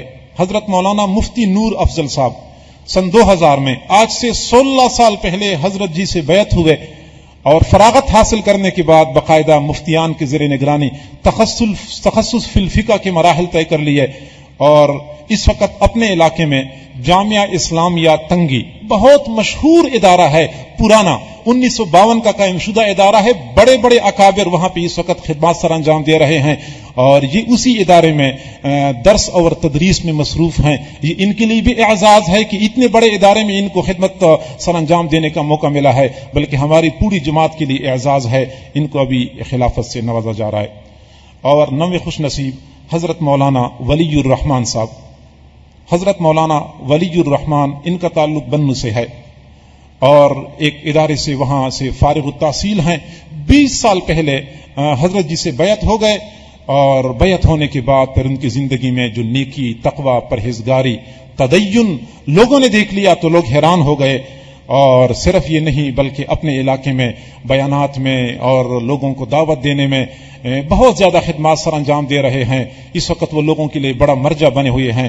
حضرت مولانا ولی الرحمان صاحب اس وقت وہ متاثرین میں سے ہیں، وہ جیسے در در کی ٹھوکریں لوگ کھا رہے ہیں، اس وقت اپنے گھروں سے بے گھر ہیں، وہ آگے آ جائیں جہاں کہیں بھی ہیں۔ حضرت مولانا سعد اللہ صاحب کے دوستوں میں سے ہیں۔ اگلے خوش نصیب حضرت مولانا محمد عرفان صاحب، ان کا تعلق لاہور سے ہے۔ حضرت جی سے بیعت ہونے سے پہلے حضرت مولانا حامد میاں صاحب رحمۃ اللہ علیہ کے ایک خلیفہ ہوتے تھے، حضرت مولانا محمد شریف صاحب رحمۃ اللہ علیہ، یہ ان سے بیعت تھے۔ پھر ان کے بعد حضرت شیخ وجیہ الدین صاحب دامت برکاتہم العالیہ، جو ہمارے حضرت جی کی بھی پیر تعلیم تھے، یہ ان سے بیعت ہو گئے۔ حضرت شیخ وجیہ الدین صاحب دامت برکاتہم العالیہ کی مشاورت سے پھر انہوں نے حضرت جی کے سلسلے کے ساتھ اپنا تعلق جوڑا، اور حضرت جی کے سلسلے میں رہتے ہوئے انہوں نے پھر اوراد اور مشاغل کی بڑی پابندی کی۔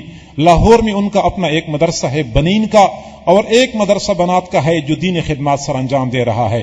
اور حضرت مولانا محمد عرفان صاحب کی منفرد اور مثالی خدمت اس وقت جو ہے وہ یہ ہے کہ وہ ان لوگوں میں اس وقت کام کر رہے ہیں جو نئے نئے مسلمان ہو جاتے ہیں، ہندو مت سے یا عیسائیت سے مسلمان ہو جاتے ہیں، پھر وہ ان کا کوئی پرسان حال نہیں ہوتا، ادھر سے بھی کٹ جاتے ہیں، ادھر بھی کوئی ان کو سہارا دینے والا نہیں ہوتا، یہ ان لوگوں کو سہارا دیتے ہیں۔ نہ صرف یہ کہ ان کو سہارا دیتے ہیں بلکہ ان کی تعلیم اور تربیت اور ان کی معاشی اور اقتصادی جملہ امور میں ان کی کفالت کرتے ہیں، اور انہی حضرات کو بنیاد بنا کے پھر آگے ہندوؤں میں عیسائیوں میں کام کرتے ہیں، ان کو پیار سے، محبت سے، اچھے اخلاق سے دین کی طرف متوجہ کرتے ہیں۔ بلا مبالغہ درجنوں نہیں، بیسیوں نہیں، سینکڑوں کی تعداد میں عیسائی، ہندو اور قادیانی لوگ ان کے ہاتھ پہ مسلمان ہو چکے ہیں، اور یہ پوری امت کی جانب سے فرض کفایہ ادا کر رہے ہیں۔ حضرت مولانا مفتی محمد عرفان صاحب لاہور سے ان کا تعلق ہے، آگے تشریف لائیں۔ اور اگلے خوش نصیب ہیں حضرت مولانا محمد عمر درخواستی صاحب۔ لفظ درخواستی سے آپ لوگ سمجھ گئے ہوں گے کہ یہ کن سے نسبت رکھتے ہیں۔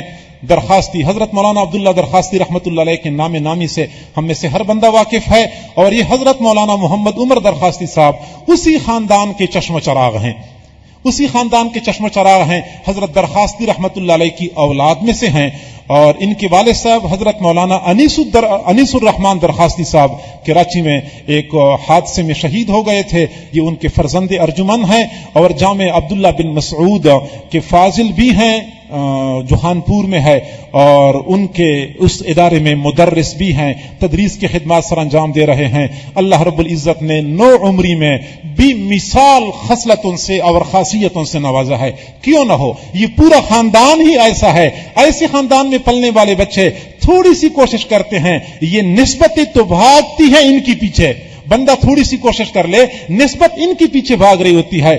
اور میں ویسے بھی لوگوں سے کہا کرتا ہوں کہ ہمارے حضرت جی کو اللہ رب العزت نے اس وقت جملہ مشائخ میں سے یہ انفرادیت عطا فرمائی ہے کہ صاحبزادگان ان کی طرف متوجہ ہوتے ہیں۔ بڑے بڑے مشائخ، بڑے بڑے علماء کے صاحبزادے، بلکہ کئی مرتبہ تو یہ بڑے حضرات اپنے صاحبزادوں کو خود پیش کرتے ہیں، حضرت کئی مشائخ ایسے ہیں. چند دن پہلے حضرت مولانا محمد شاہ صاحب دامت برکاتہم العالیہ خانقاہ فضلیہ مسکین پور شریف کے سجادہ نشین ہیں. انہوں نے باقاعدہ خود اپنے صاحبزادوں کو حضرت کی خدمت میں پیش فرمایا کہ آپ حضرت میرے بیٹوں کی تربیت فرمائیں. یہ واقعی ان کا بڑا پن ہے، حالانکہ اللہ نے اتنا مقام عطا فرمایا اور ان کے ایک بیٹے کو حضرت جی کی جانب سے اجازت و خلافت ہے. اسی طریقے سے اپنے ملک کے اندر بڑے بڑے حضرات کے صاحبزادے حضرت جی سے فیض پا چکے ہیں اور فیض پا رہے ہیں. اور بیرونی ملک انڈیا میں، ہندوستان میں بڑے بڑے علماء کے بیٹے، حضرت مولانا منظور احمد نعمانی صاحب کے صاحبزادے، حضرت مولانا اسد مدنی رحمت اللہ علیہ کے صاحبزادے، یہ بڑے بڑے حضرات کے صاحبزادے حضرت جی کے خلفاء ہیں. صاحبزادگان کا رجوع حضرت جی کی طرف ہے، یہ انفرادیت اور امتیاز ہے. اور اگلے خوش نصیب ہیں محمد سعد فیض صاحب، لاہور سے ان کا تعلق ہے. حضرت جی کے ایک کلاس فیلو ہوتے تھے سعد اللہ صاحب. یہ سعد اللہ صاحب کے صاحبزادے ہیں حضرت شیخ محمد سعد فیض صاحب. BSc کمپیوٹر سائنس کی ہوئی ہے اور 8 سال پہلے حضرت جی سے بیعت ہو گئے. اور حضرت جی سے بیعت ہونے کے بعد جو جلدی رنگ چڑھ جاتا ہے لوگوں پر وہ یہ کہ ظاہری عصری علوم کے ساتھ ساتھ لوگ دینی علوم کی طرف متوجہ ہو جاتے ہیں. میں یقین سے کہہ سکتا ہوں کہ اسی مجمع میں 20 نہیں سینکڑوں کی تعداد میں ایسے لوگ موجود ہیں جو انجینئر ہیں، ڈاکٹر ہیں، PhD doctor, MBBS doctor, MBA کرنے والے، عصری علوم میں بڑے ممتاز اور نمایاں مقام حاصل کرنے والے حضرت جی کے ساتھ تعلق جڑ گیا تو فوراً پہلا احساس ان کو یہ ہو جاتا ہے کہ ہاں ہمیں دینی علوم بھی حاصل کرنے چاہیے. یہ اس بات کی دلیل ہے کہ ہمارے حضرت جی علم کے قدردان ہیں، علم کے قدردان ہیں، اس لیے مریدین فوراً علم کے قدردان بن جاتے ہیں. اور حضرت خواجہ مجدد الفسانی رحمت اللہ علیہ نے سچے شیخ کی نشانی یہ بیان فرمائی ہے، سچا صوفی علم کا قدردان ہوتا ہے، علماء کا قدردان ہوتا ہے. اس مجمع میں بے شمار ایسے افراد موجود ہیں.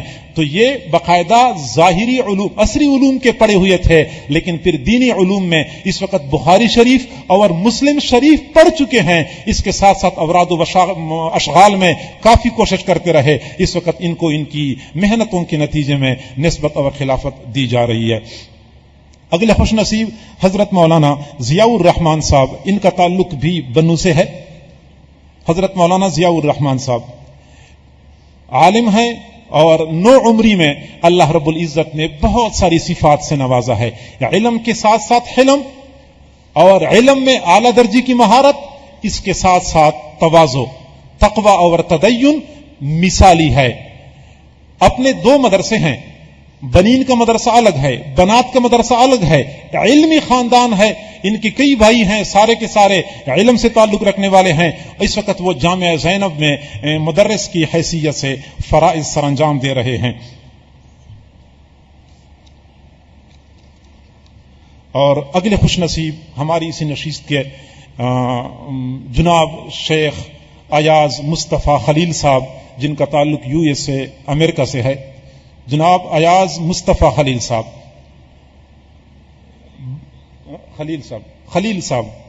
جی 12 سال پہلے بیعت ہوئے حضرت جی سے، اور بیعت ہونے کے بعد انہوں نے دینی علوم کی بنیادی کتابیں، کچھ صرف اور نحو، کچھ فقہ کی بنیادی کتابیں، کچھ قرآن پاک کا ترجمہ اور تفسیر پڑھ لی، اور پھر حضرت جی کے ادارے کی خدمت میں مصروف ہو گئے. یہ انجینئر ہیں، کمپیوٹر انجینئر، اور حضرت جی کی ادارے کی خدمت وہاں سے ویٹ کے کرتے ہیں. آپ لوگ اس وقت دیکھ رہے ہیں مسجد میں بہترین ساؤنڈ سسٹم کا انتظام ہو چکا ہے. یہ ان کی خدمات کا نتیجہ ہے. اجتماع ہوتا ہے، ختم بخاری کا پروگرام ہوتا ہے، یا اس طرح اعتکاف کے پروگرام ہوتے ہیں. یہ بہترین ساؤنڈ سسٹم، یہ خود اس میں ماہر ہیں، خود امریکہ سے آتے ہیں صرف اس سسٹم کو چلانے کے لیے. اور جب تک ہمارا یہ پروگرام ہوتا ہے ذوق شوق سے کام کرتے. بندہ حیران ہو جاتا ہے کہ اس ماحول میں رہنے والے بندہ چہرے کو دیکھتا ہے تو دل گواہی دیتا ہے کہ جس شیخ سے بیعت ہو چکے ہیں وہ شیخ کامل ہیں. یہ شیخ کی نسبت کی سچائی کی دلیل ہے. اس ماحول میں رہنے والے، بڑے اعلیٰ پوسٹ پہ ملازمت کرنے والے، بڑے پڑھے لکھے لوگ لیکن حضرت کے ساتھ تعلق جڑ جاتا ہے. یہ محسوس ہی نہیں ہوتا کہ یہ ادارے کے شیخ الحدیث ہیں, بڑے بلند پایا کے محدث ہیں, یا پھر یہ دنیا کے پڑھے لکھے ہیں.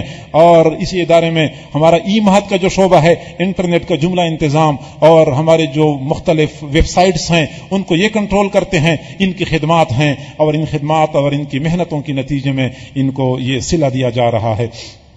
اگلے خوش نصیب چودھری محمد اعجاز صاحب وکیل ہیں, ایڈوکیٹ ہیں, بنیادی طور پہ لاہور ہائی کورٹ کے ہیں, ہائی کورٹ کے وکیل ہیں. ویسے تو ان کو وکیل کہنا بھی مناسب نہیں ہے. ان کی ظاہری صورت دیکھ کے بندے کو یوں محسوس ہوتا ہے کہ کوئی بہت بڑے مفسر اور بہت بڑے محدث ہیں. اور میں کہوں کہ ہمارے حضرت جی کی اس نسبت کی سچائی کا یہ بولتا ثبوت ہے, یہ بالکل زندہ کرامت ہے. آپ کو میں بتاؤں کہ ان کا تعلق کس خاندان کے ساتھ ہے. پنجاب کے نامی گرامی مشہور زمیندار خاندان سے ان کا تعلق ہے. اللہ رب العزت نے دنیاوی طور پہ بہت نوازا ہے. اور حضرت جی سے تعلق جڑنے کے بعد پورے خاندان میں چھوٹوں اور بڑوں کا صرف ایک ہی مشغلہ, گھوڑے پالنا, نیزہ بازی کرنا, اور اپنے ہی آپس میں نیزہ بازی کے مقابلے منعقد کرنا. اور ظاہری بات ہے کہ جب نیزہ بازے ہوتے ہیں تو ڈھول باجے تو ساتھ لازم ہوتے ہیں. یہ سارا سلسلہ پورے خاندان میں چھوٹوں اور بڑوں کا مشغلہ تھا. حضرت جی کے ساتھ تعلق جڑ گیا, صرف ان کا نہیں بلکہ پورے خاندان کا تعلق جڑ گیا. وہ خاندان جو پہلے گھوڑوں کے ساتھ ہر وقت جڑا رہتا تھا, گھوڑوں کے ساتھ ہر وقت وابستہ رہتا تھا, وہ پورا خاندان دین کے ساتھ وابستہ ہو گیا. اللہ رب العزت نے جو ان کو نوازا ہے, ظاہری سرمایہ اور اثاثہ عطا فرمایا ہے, وہ اب نیزہ بازی پہ خرچ نہیں ہوتا, وہ ان میلوں پہ خرچ نہیں ہوتا, اب وہ سب کچھ مدرسے پہ خرچ ہوتا ہے. اپنی ہی زمین پہ, اپنی جگہ پہ راولپنڈی میں مسجد بنائی ہے, دیکھنے کے قابل ہے. میں اگر یہ کہوں نا کہ راولپنڈی میں اتنی خوبصورت مسجد شاید کوئی دوسری نہیں ہے تو میں سچا ہوں گا, جھوٹا اس میں نہیں ہوں گا. اللہ رب العزت کی محبت کی دلیل ہے کہ اللہ کا گھر اتنا خوبصورت بنایا ہے.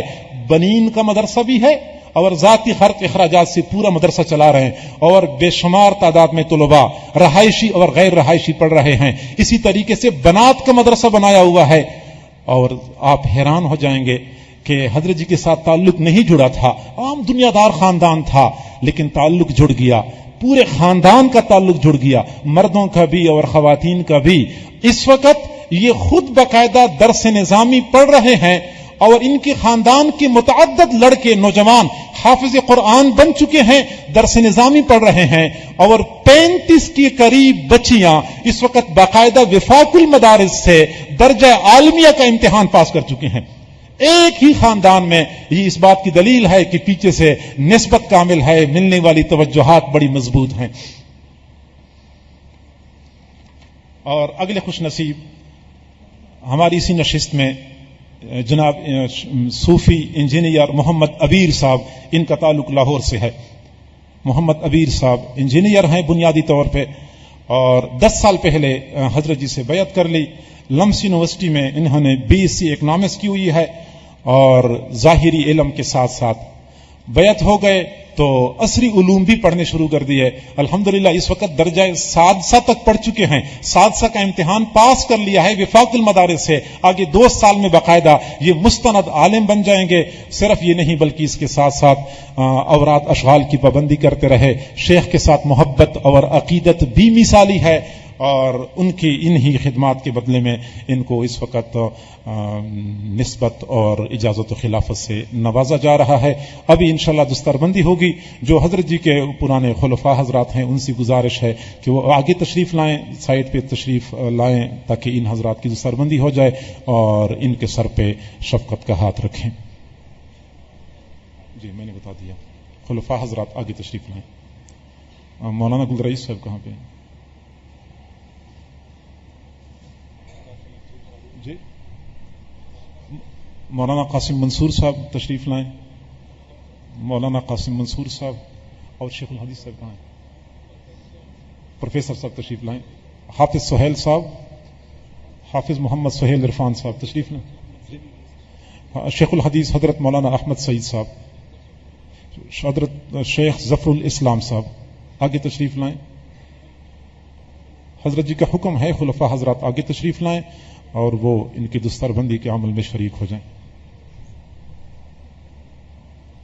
ہم اللہ رب العزت سے دعا گو ہیں کہ اللہ تعالیٰ ان کو یہ اس امانت کا حق ادا کرنے کی توفیق عطا فرمائے.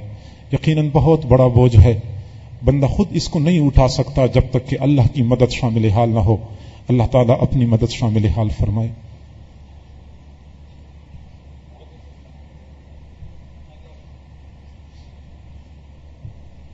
خلفاء حضرات ایک ایک کر کے آگے آئے.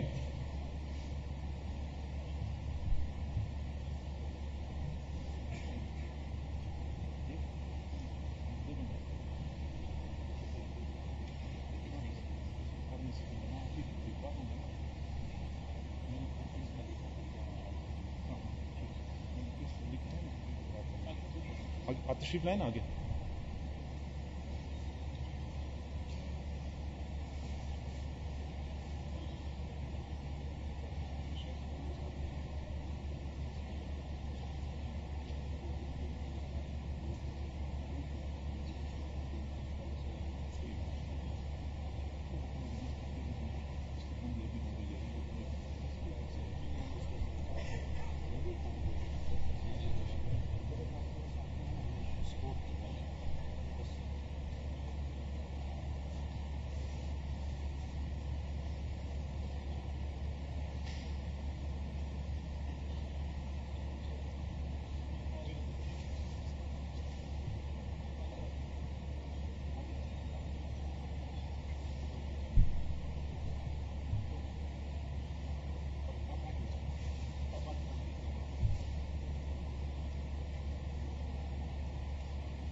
خلافت ملنے کے بعد پھر ایک الگ بیعت ہوتی ہے جو خلافت کی بیعت ہوتی ہے. اس میں صرف وہ حضرات شریک ہوتے ہیں جن کو خلافت مل چکی ہوتی ہے. وہ حضرات ذرا آگے آگے آ جائیں، ان کو دوبارہ بیعت کیا جائے گا، پھر اس کے بعد دعا کی جائے گی. پکڑی دیں.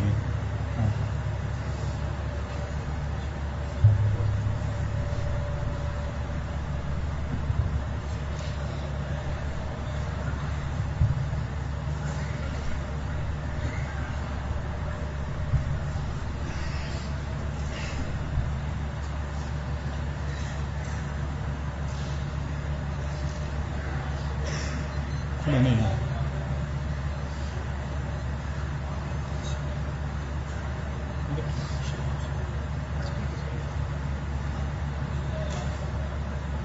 جی اچھا نکل آپ آگے ہو جائیں، آگے ہو جائیں.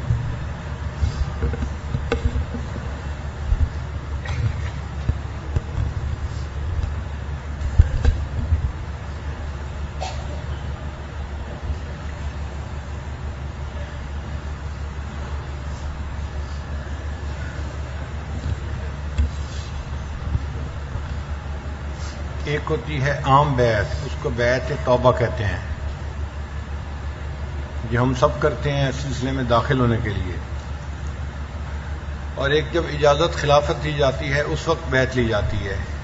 یہ ایک عہد ہوتا ہے، ایک وعدہ ہوتا ہے کہ اللہ جو نسبت مجھے اس وقت دی جا رہی ہے میں اس نسبت کی اشاعت کے لیے تن من دھن کی بازی لگاؤں گا اور اللہ کے بندوں کو اللہ کے ساتھ جوڑنے میں کوئی کمی نہیں رکھوں گا. یہ عہد کرنا ہوتا ہے. الحمدللہ وکفا وسلام علی عبادہ الذین اصطفی اما بعد یا ایھا الذین آمنوا اوفوا بالعقود وقال اللہ تعالی فی مقام آخر ان العہد کان مسئولا. سبحان ربک رب العزۃ عما یصفون وسلام علی المرسلین والحمد للہ رب العالمین. اللہم صلی علی سیدنا محمد وعلی آل سیدنا محمد وبارک وسلم. یہ کلمات سچے دل کے ساتھ پیچھے پیچھے پڑھتے جائیے. بسم اللہ الرحمن الرحیم.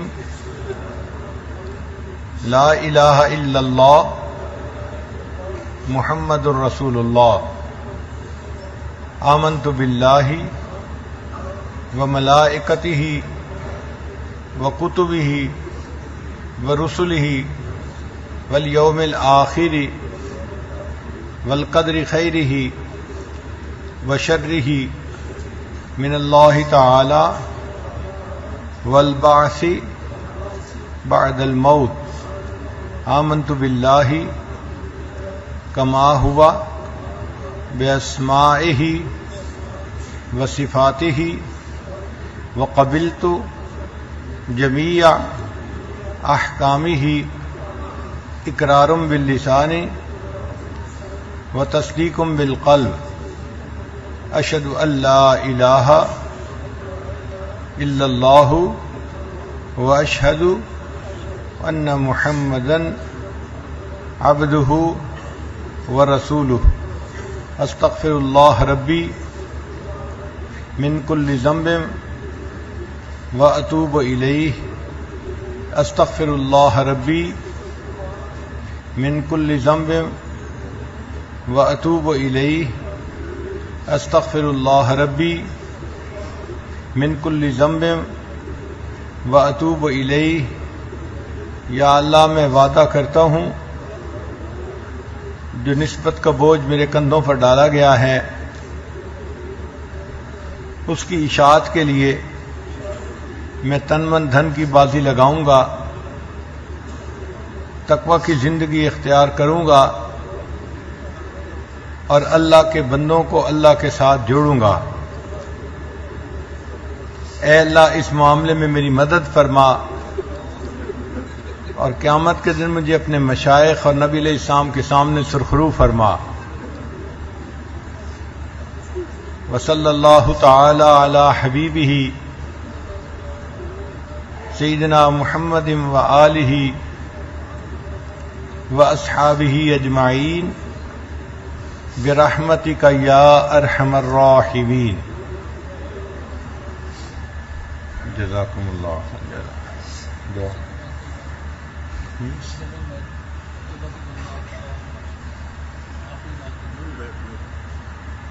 کروا لیں. فرما رہے ہیں کہ عمومی بیعت کے لیے بھی کچھ لوگ منتظر ہیں.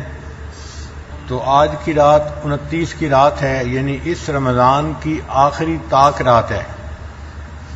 اس مقدس وقت سے فائدہ اٹھائیے اور ببرکت وقت میں سچی توبہ کر کے اپنے اللہ کو منا لیجیے. جو لوگ دور بیٹھے آواز سن رہے ہیں وہ وہیں بیٹھے بیٹھے نیت کر لیں گے اور یہ کلمات پڑھ لیں گے تو وہ بھی اس عمل میں شریک ہو جائیں گے۔ اللہ کی شان دیکھیں، آج کمپیوٹر کے شعبے کے ایک صاحب میرے پاس آئے اور مجھے کہنے لگے کہ ہمارا جو پروگرام آن لائن ہے یہ 124 ممالک کے لوگ سن رہے ہیں۔ کہنے لگا اگر آپ کہیں تو میں آپ کو ان کے ناموں کی فہرست پرنٹ کر کے دیتا ہوں۔ ان کے پاس پروگرام ہے کہ جس جس ملک کے لوگ لاگ ان کرتے ہیں ان کو پتہ چل جاتا ہے۔ تو کہنے لگے کہ میں نے فہرست دیکھی ہے، 124 ممالک کے لوگ اس پروگرام میں ساتھ شریک ہوتے ہیں۔ اللہ اکبر کبیرہ۔ اب آپ سوچئے جب 124 ممالک کے لوگ بھی بیٹھ کے توبہ کے کلمات ساتھ پڑھیں گے تو اللہ تعالیٰ کیوں نہیں اس مجلس کی توبہ کو قبول فرمائیں گے؟ پڑھیے بسم اللہ الرحمن الرحیم،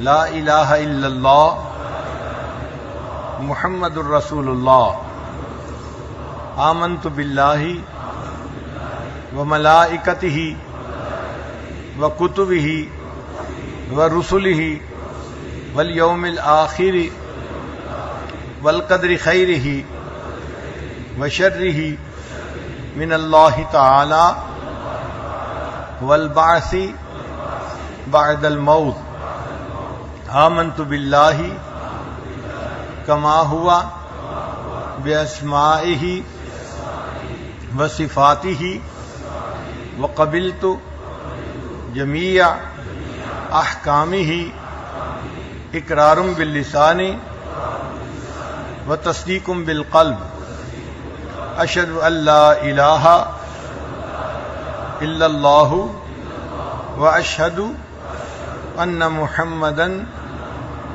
عبدہ ورسولہ، استغفر اللہ ربی من کل ذنب واتوب الیہ برحمتک یا ارحم الراحمین۔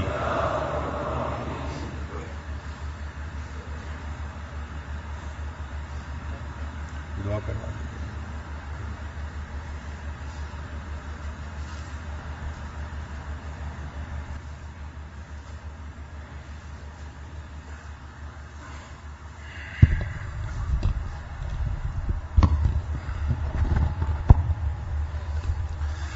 آمین۔ الحمد للہ رب العالمین والعاقبۃ للمتقین والصلاۃ والسلام علی رسولہ محمد وآلہ واصحابہ اجمعین۔ اے کریم پروردگار، اندھیری رات کا وقت ہے، دنیا کے بادشاہوں نے اپنے دروازے بند کر رکھے ہیں، تیرا در اب بھی کھلا ہے، تیرے چند فقیر بندے تیرے در پہ آئے ہیں، رحمتوں کی بھیک مانگتے ہیں، رحمتوں کے صدقے عطا فرما دیجئے۔ کریم پروردگار، ہمیں اپنے در سے خالی ہاتھ نہ لوٹا۔ اے اللہ، ہمارے گناہوں کو معاف فرما، ہماری خطاؤں کو معاف فرما، ہمارے عیبوں کی پردہ پوشی فرما، ہمیں ذلت و رسوائی سے محفوظ فرما، در در کے دھکے کھانے سے محفوظ فرما۔ اے کریم آقا، ہم تو ایسا نہ بن سکے کہ تجھے پسند آ جائیں تو اپنی پسند کے مطابق بنا دیجئے۔ اللہ، اپنی پسند کے مطابق بنا دیجئے۔ اے کریم آقا، تیری طرف سے احسانات ہی احسانات ہیں، ہماری طرف سے برائیاں ہی برائیاں ہیں۔ اللہ، ہم کتنے برے ہیں، لیکن اللہ، ہم برے ہیں، تو اچھا ہے۔ دنیا کے اچھوں کو دیکھا ہے کہ بروں کے ساتھ بھی اچھائی کرتے ہیں۔ اللہ، ہمارے ساتھ اچھائی کا معاملہ فرما دیجئے، اچھائی کا معاملہ فرما دیجئے۔ اے کریم آقا، ہم اس اندھیری رات میں کس کا دروازہ کھٹکھٹائیں؟ اللہ، کس کے سامنے آنسو بہائیں؟ کس کو دل کا دھکڑا سنائیں؟ اللہ، تجھے دل کا دھکڑا سنا رہے ہیں، پریشانیوں کو ختم فرما دیجئے۔ اللہ، ہم کب تک تجھ سے دور بھٹکتے پھریں گے؟ ہمیں اپنا قرب عطا فرما، اپنی محبت، اپنی معرفت نصیب فرما۔ اللہ، بہت دل کرتا ہے ان زلفوں کو دیکھ لیں جن کو تو نے واللیل فرمایا ہے، ان رخساروں کو دیکھ لیں جن کو تو نے والضحیٰ فرمایا ہے، لیکن اللہ، ہم اس زمانے میں پیدا ہوئے کہ تیرے محبوب کی زیارت نہ کر سکے۔ اللہ، ہم دعا کرتے ہیں خواب میں تو بار بار محبوب کی زیارت نصیب فرما، اور قیامت کے دن ان کے ہاتھوں حوض کوثر کا جام ضرور نصیب فرما، ان کے جھنڈے تلے جمع ہونے کی توفیق عطا فرما، ہمیں ان کے قدموں میں جگہ نصیب فرما۔ کریم پروردگار، اے رحیم پروردگار، اے حنان و منان پروردگار، اے ہمارے پیارے پروردگار، ہمیں اپنے در سے خالی ہاتھ نہ لوٹا۔ کریم آقا تیری کریمی کا واسطہ، اے رحیم آقا تیری رحیمی کا واسطہ، اے جواد آقا تیری جود و سخا کا واسطہ۔ دنیا میں ہم نے دیکھا ہے بھیک مانگنے والے جو بڑا دروازہ دیکھتے ہیں تو اونچی صدا لگاتے ہیں، ان کو امید ہوتی ہے بڑا دروازہ ہے، ایک مرتبہ کھل گیا تو میرا کام بن جائے گا۔ اللہ تیرے دروازے سے بڑا دروازہ کوئی دوسرا نہیں ہے۔ گداگر جمع ہو چکے ہیں، بھکاری جمع ہو چکے ہیں، رحمتوں کی بھیک مانگ رہے ہیں۔ اللہ عطا فرما دیجئے، اللہ عطا فرما دیجئے۔ اللہ اگر تو نے ہمیں عطا نہیں فرمایا شیطان خوش ہو جائے گا، ہم محروم ہو جائیں گے۔ اللہ شیطان ہمارا بھی دشمن ہے، تیرا بھی دشمن ہے، اس کو ہم پر خوش ہونے کا موقع نہ عطا فرما۔ اللہ اگر تو نے ہمیں عطا کر دیا تیرا کچھ کم نہیں ہوگا، ہماری بگڑی بن جائے گی، تیرے محبوب صلی اللہ علیہ وسلم خوش ہو جائیں گے۔ اللہ اپنے محبوب کو خوش کر دیجئے، ہماری بگڑی بنا دیجئے، ہمیں عطا فرما دیجئے۔ اے کریم پروردگار، اتنے بندے اندھیری رات میں کسی دنیا دار کے دروازے پہ چلے جاتے، اس کا دروازہ کھٹکھٹاتے، وہ بھی خالی ہاتھ نہ لوٹاتا، اس کو بھی احساس ہو جاتا اتنے لوگ آئے ہیں، وہ بھی کچھ نہ کچھ دے دیتا۔ تو زمین و آسمان کے خزانوں کا مالک ہے، ہمیں عطا فرما دیجئے۔ اللہ ہم کتنے دنوں سے تجھے پکار رہے ہیں، اللہ بہت دن ہو گئے، اللہ مزید تو مان جائیے، اللہ مزید تو مان جائیے۔ کریم آقا، اے رحیم آقا، کوئی بیٹا اپنی ماں سے اتنے دنوں تک منت سماجت کرتا، بہت سخت دل ماں بھی مان جاتی، تو ماں سے زیادہ محبت کرنے والا ہے اپنے بندوں کے ساتھ، اللہ اب تو مان جا۔ کریم آقا، لمحات ایسے ہیں جی چاہتا ہے تیرے سامنے لوٹ پوٹ ہو جائیں، بچے کی طرح ضد کر کر کے تجھ سے اپنی باتیں منوا لیں، اللہ مان جائیے۔ اے کریم آقا، اے رحیم آقا، تیرا کچھ بھی کم نہیں ہوگا، مان جائیے، اپنی رضا نصیب فرما، اپنا وصل نصیب فرما، اپنا قرب نصیب فرما۔ اے اللہ، ہم تو تصور کر کے کانپ اٹھتے ہیں، تیرے بنا بھی کیا جینا، اپنا تعلق نصیب فرما دیجئے۔ اللہ فتنوں کا زمانہ ہے، ایمان بچانا مشکل ہو چکا ہے، ہم کمزور اور بے بس ہیں، جیتے جاگتے ہوش و حواس کی حالت میں شیطان ہمیں ورغلاتا ہے۔ موت کے وقت تو ہمارے حواس بھی بحال نہیں ہوں گے، سکرات کے عالم میں ہوں گے، اس وقت ایمان بچانا کتنا مشکل ہوگا۔ ہماری ایمان کی حفاظت فرما دیجئے، اللہ ایمان کی حفاظت فرما دیجئے۔ اے اللہ، جو بندہ مندر سے نکل کے جہنم میں چلا جائے اس پر تو کوئی حسرت نہیں، زندگی مندر میں گزری، اللہ حسرت تو اس پہ ہے جو مسجد مدرسے سے نکل کے جہنم میں چلا جائے۔ اللہ ایسی حسرتوں سے بچا لیجئے، اللہ ایسی محرومی سے بچا لیجئے، اللہ ایسی محرومی سے بچا لیجئے۔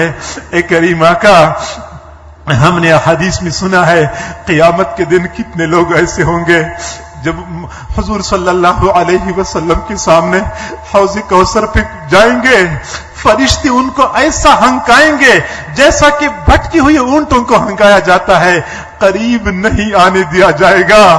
اللہ ایسی بدبختی سے بچا لینا، بدبختی سے بچا لینا۔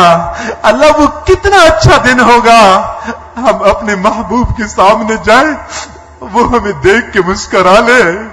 اللہ وہ مسکرانا کتنا اچھا ہوگا، وہ اپنے ہاتھ سے حوض کوثر کا جام پلائیں۔ میرے اللہ، میرے اللہ، ان سعادت مندوں میں شامل فرما دیجئے، سعادت مندوں میں شامل فرما دیجئے۔ اے کریم پروردگار، کندھوں پہ بڑا بوجھ ہے، اللہ مشائخ نے اپنے اساتذہ نے، یہاں بہت سارے مجمع میں ایسے حضرات موجود ہوں گے جن کے اوپر ان کے اساتذہ نے کندھوں پہ بوجھ ڈالا ہے، مشائخ نے کندھوں پہ بوجھ ڈالا ہے۔ اللہ اس بوجھ کو اٹھانے کی توفیق عطا فرما، ان نسبتوں کی حفاظت کی توفیق عطا فرما، اور کریم پروردگار قیامت کے دن اپنے اساتذہ اور اپنے مشائخ کے سامنے شرمندہ نہ فرما۔ اللہ اس دنیا میں اپنے مشائخ کی بدنامی کا ذریعہ نہ بنا، ان کے دامن پہ دھبا نہ بنا، اللہ ان کے دامن پہ داغ بننے سے بچا لیجئے۔ اپنے مشائخ اپنے اساتذہ کی نیک نامی کا ذریعہ بنا، اللہ بدنامی کا ذریعہ نہ بنا۔ قیامت کے دن اپنے مشائخ کا دامن تھامنے کی توفیق عطا فرما۔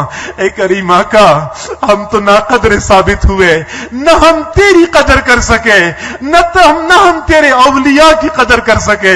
اللہ اس ناقدری پہ ہمارا مواخذہ نہ فرما، ہمیں قدردانی کی توفیق عطا فرما۔ اللہ تو نے اپنے نیک بندے کے ساتھ ہمیں جو تعلق نصیب فرمایا ہے، اس تعلق کی حفاظت فرما دیجئے۔ اللہ عمل کے اپنے اساس کیا ہے، بجز ندامت کے پاس کیا ہے؟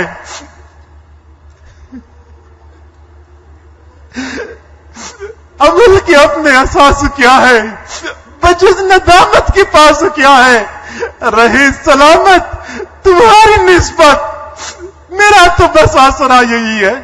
اے کریم آقا، انہی نسبتوں کے ساتھ جینا چاہتے ہیں، انہی نسبتوں کے ساتھ مرنا چاہتے ہیں، اور کریم آقا انہی نسبتوں کے ساتھ روز آخرت تیرے سامنے کھڑا ہونا چاہتے ہیں۔ اللہ نہیں ہمارے پاس کچھ نیک اعمال کچھ بھی نہیں ہے، بس انہی نسبتوں کی لاج رکھ لیجئے۔ کریم پروردگار محروم نہ فرما، اللہ محروم نہ فرما۔ اے کریم پروردگار، ہمارے جن حضرات کو آج اجازت و خلافت مل چکی ہے، کریم پروردگار ظاہر میں تو لوگ مبارکباد دیتے ہیں، حقیقت میں بہت فکر کا مقام ہے، بہت بڑا بوجھ ہے۔ اللہ اس بوجھ کو اٹھانے کی توفیق عطا فرما، امانت کی پاسداری کی توفیق عطا فرما، خیانت سے بچا لیجئے۔ نسبت اور اجازت و خلافت کے جو تقاضے ہیں، اللہ ان تقاضوں کو پورا کرنے کی توفیق عطا فرما، اپنی مدد شامل حال فرما، قدم قدم پہ اپنا ساتھ نصیب فرما۔ اے کریم پروردگار، فتنوں کے زمانے میں کام کرنا بہت دشوار ہوتا ہے، اپنی مدد شامل حال فرما لیجئے۔ اللہ ہماری حضرت جی کا فیض دنیا کے کونے کونے میں پہنچا دیجئے۔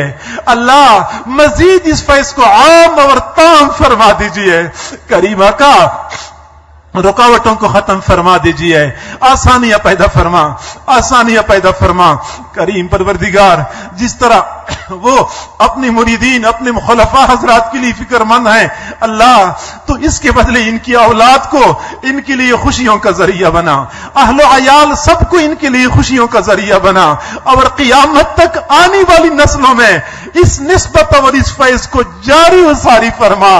کریم پروردگار، ہم فقیروں کے پاس تو دینے کے لیے دعائیں ہیں، تیرے پاس دینے کے لیے وسیع خزانے ہیں، دنیا اور آخرت کی تمام بھلائیاں، تمام خیریں اس پورے خاندان کو نصیب فرما، اور ہمیں زندگی کے آخری لمحے تک اس خاندان کے ساتھ، نسلوں کے ساتھ جڑے رہنے کی توفیق عطا فرما۔ کریم پروردگار، ہمیں دھتکار نہ دینا، ٹکرا نہ دینا، ہماری کرتوتوں کی وجہ سے، ہماری بدعملیوں کی وجہ سے ہمیں محروم نہ فرما۔ اے اللہ، جتنی بھی سالکین موجود ہیں، سلوک کے منازل طے کر رہے ہیں، سب کے ساتھ اپنی مدد شامل حال فرما، سب کو سلسلے کی نسبت اللہ عطا فرما، اپنا قرب نصیب فرما، محبت اور معرفت نصیب فرما۔ اے کریم پروردگار، اپنے مقربین بندوں میں شامل فرما۔ کریم آقا، ختم قرآن کی تقریب ہے، اس تقریب کے طفیل، اس پورے ختم قرآن کی طفیل ہم سب کی دعاؤں کو قبول و منظور فرما۔ جس بچے اور بچی کا نکاح ہوا ہے، اللہ اس نکاح کو بابرکت فرما، بچے اور بچی کو خوشیوں بھری زندگی نصیب فرما، سکون اور چین کی دولت سے مالا مال فرما، قابل رشک زندگی نصیب فرما۔ اللہ بری نظر سے محفوظ فرما، برے اثرات سے محفوظ فرما، بری مخلوقات سے محفوظ فرما۔ اے کریم آقا، مجمع میں جتنے حضرات موجود ہیں، تمام کی حاجات کو آپ بہتر جانتے ہیں، نیک حاجات کو پورا فرما۔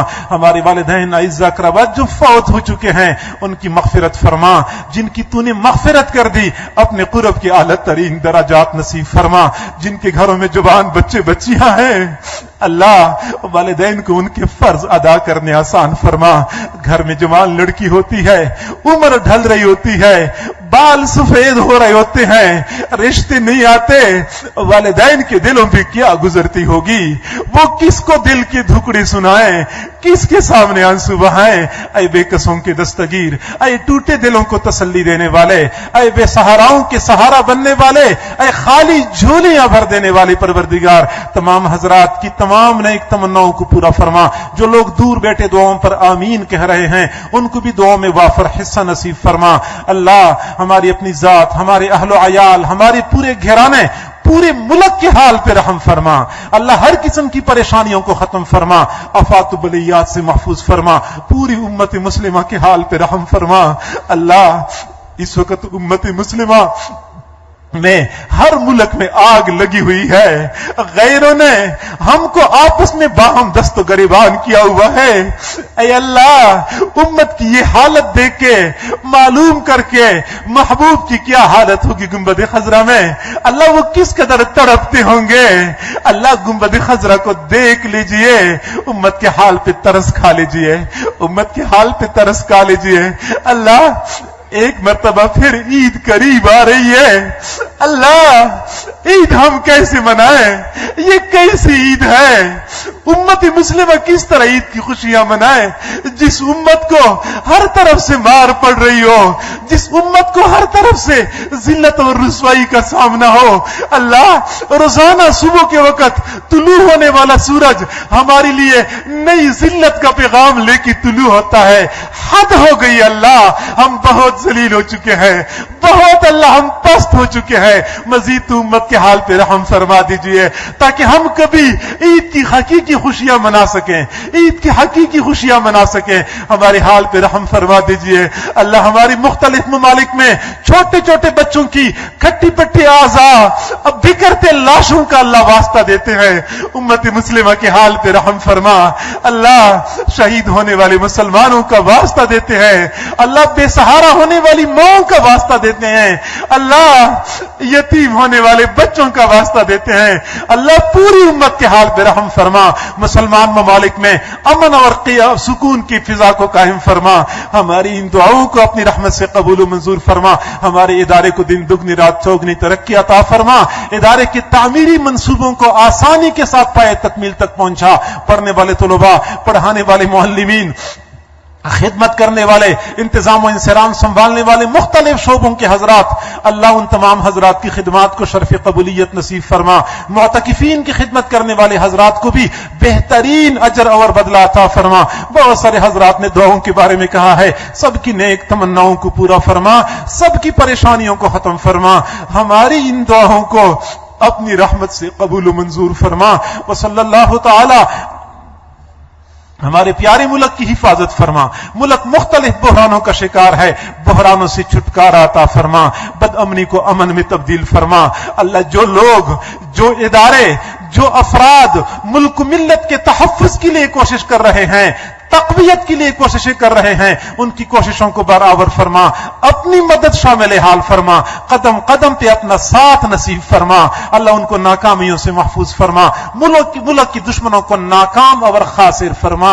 وصلی اللہ تعالی علی خیر خلقہ محمد وآلہ واصحابہ اجمعین برحمتک یا ارحم الراحمین۔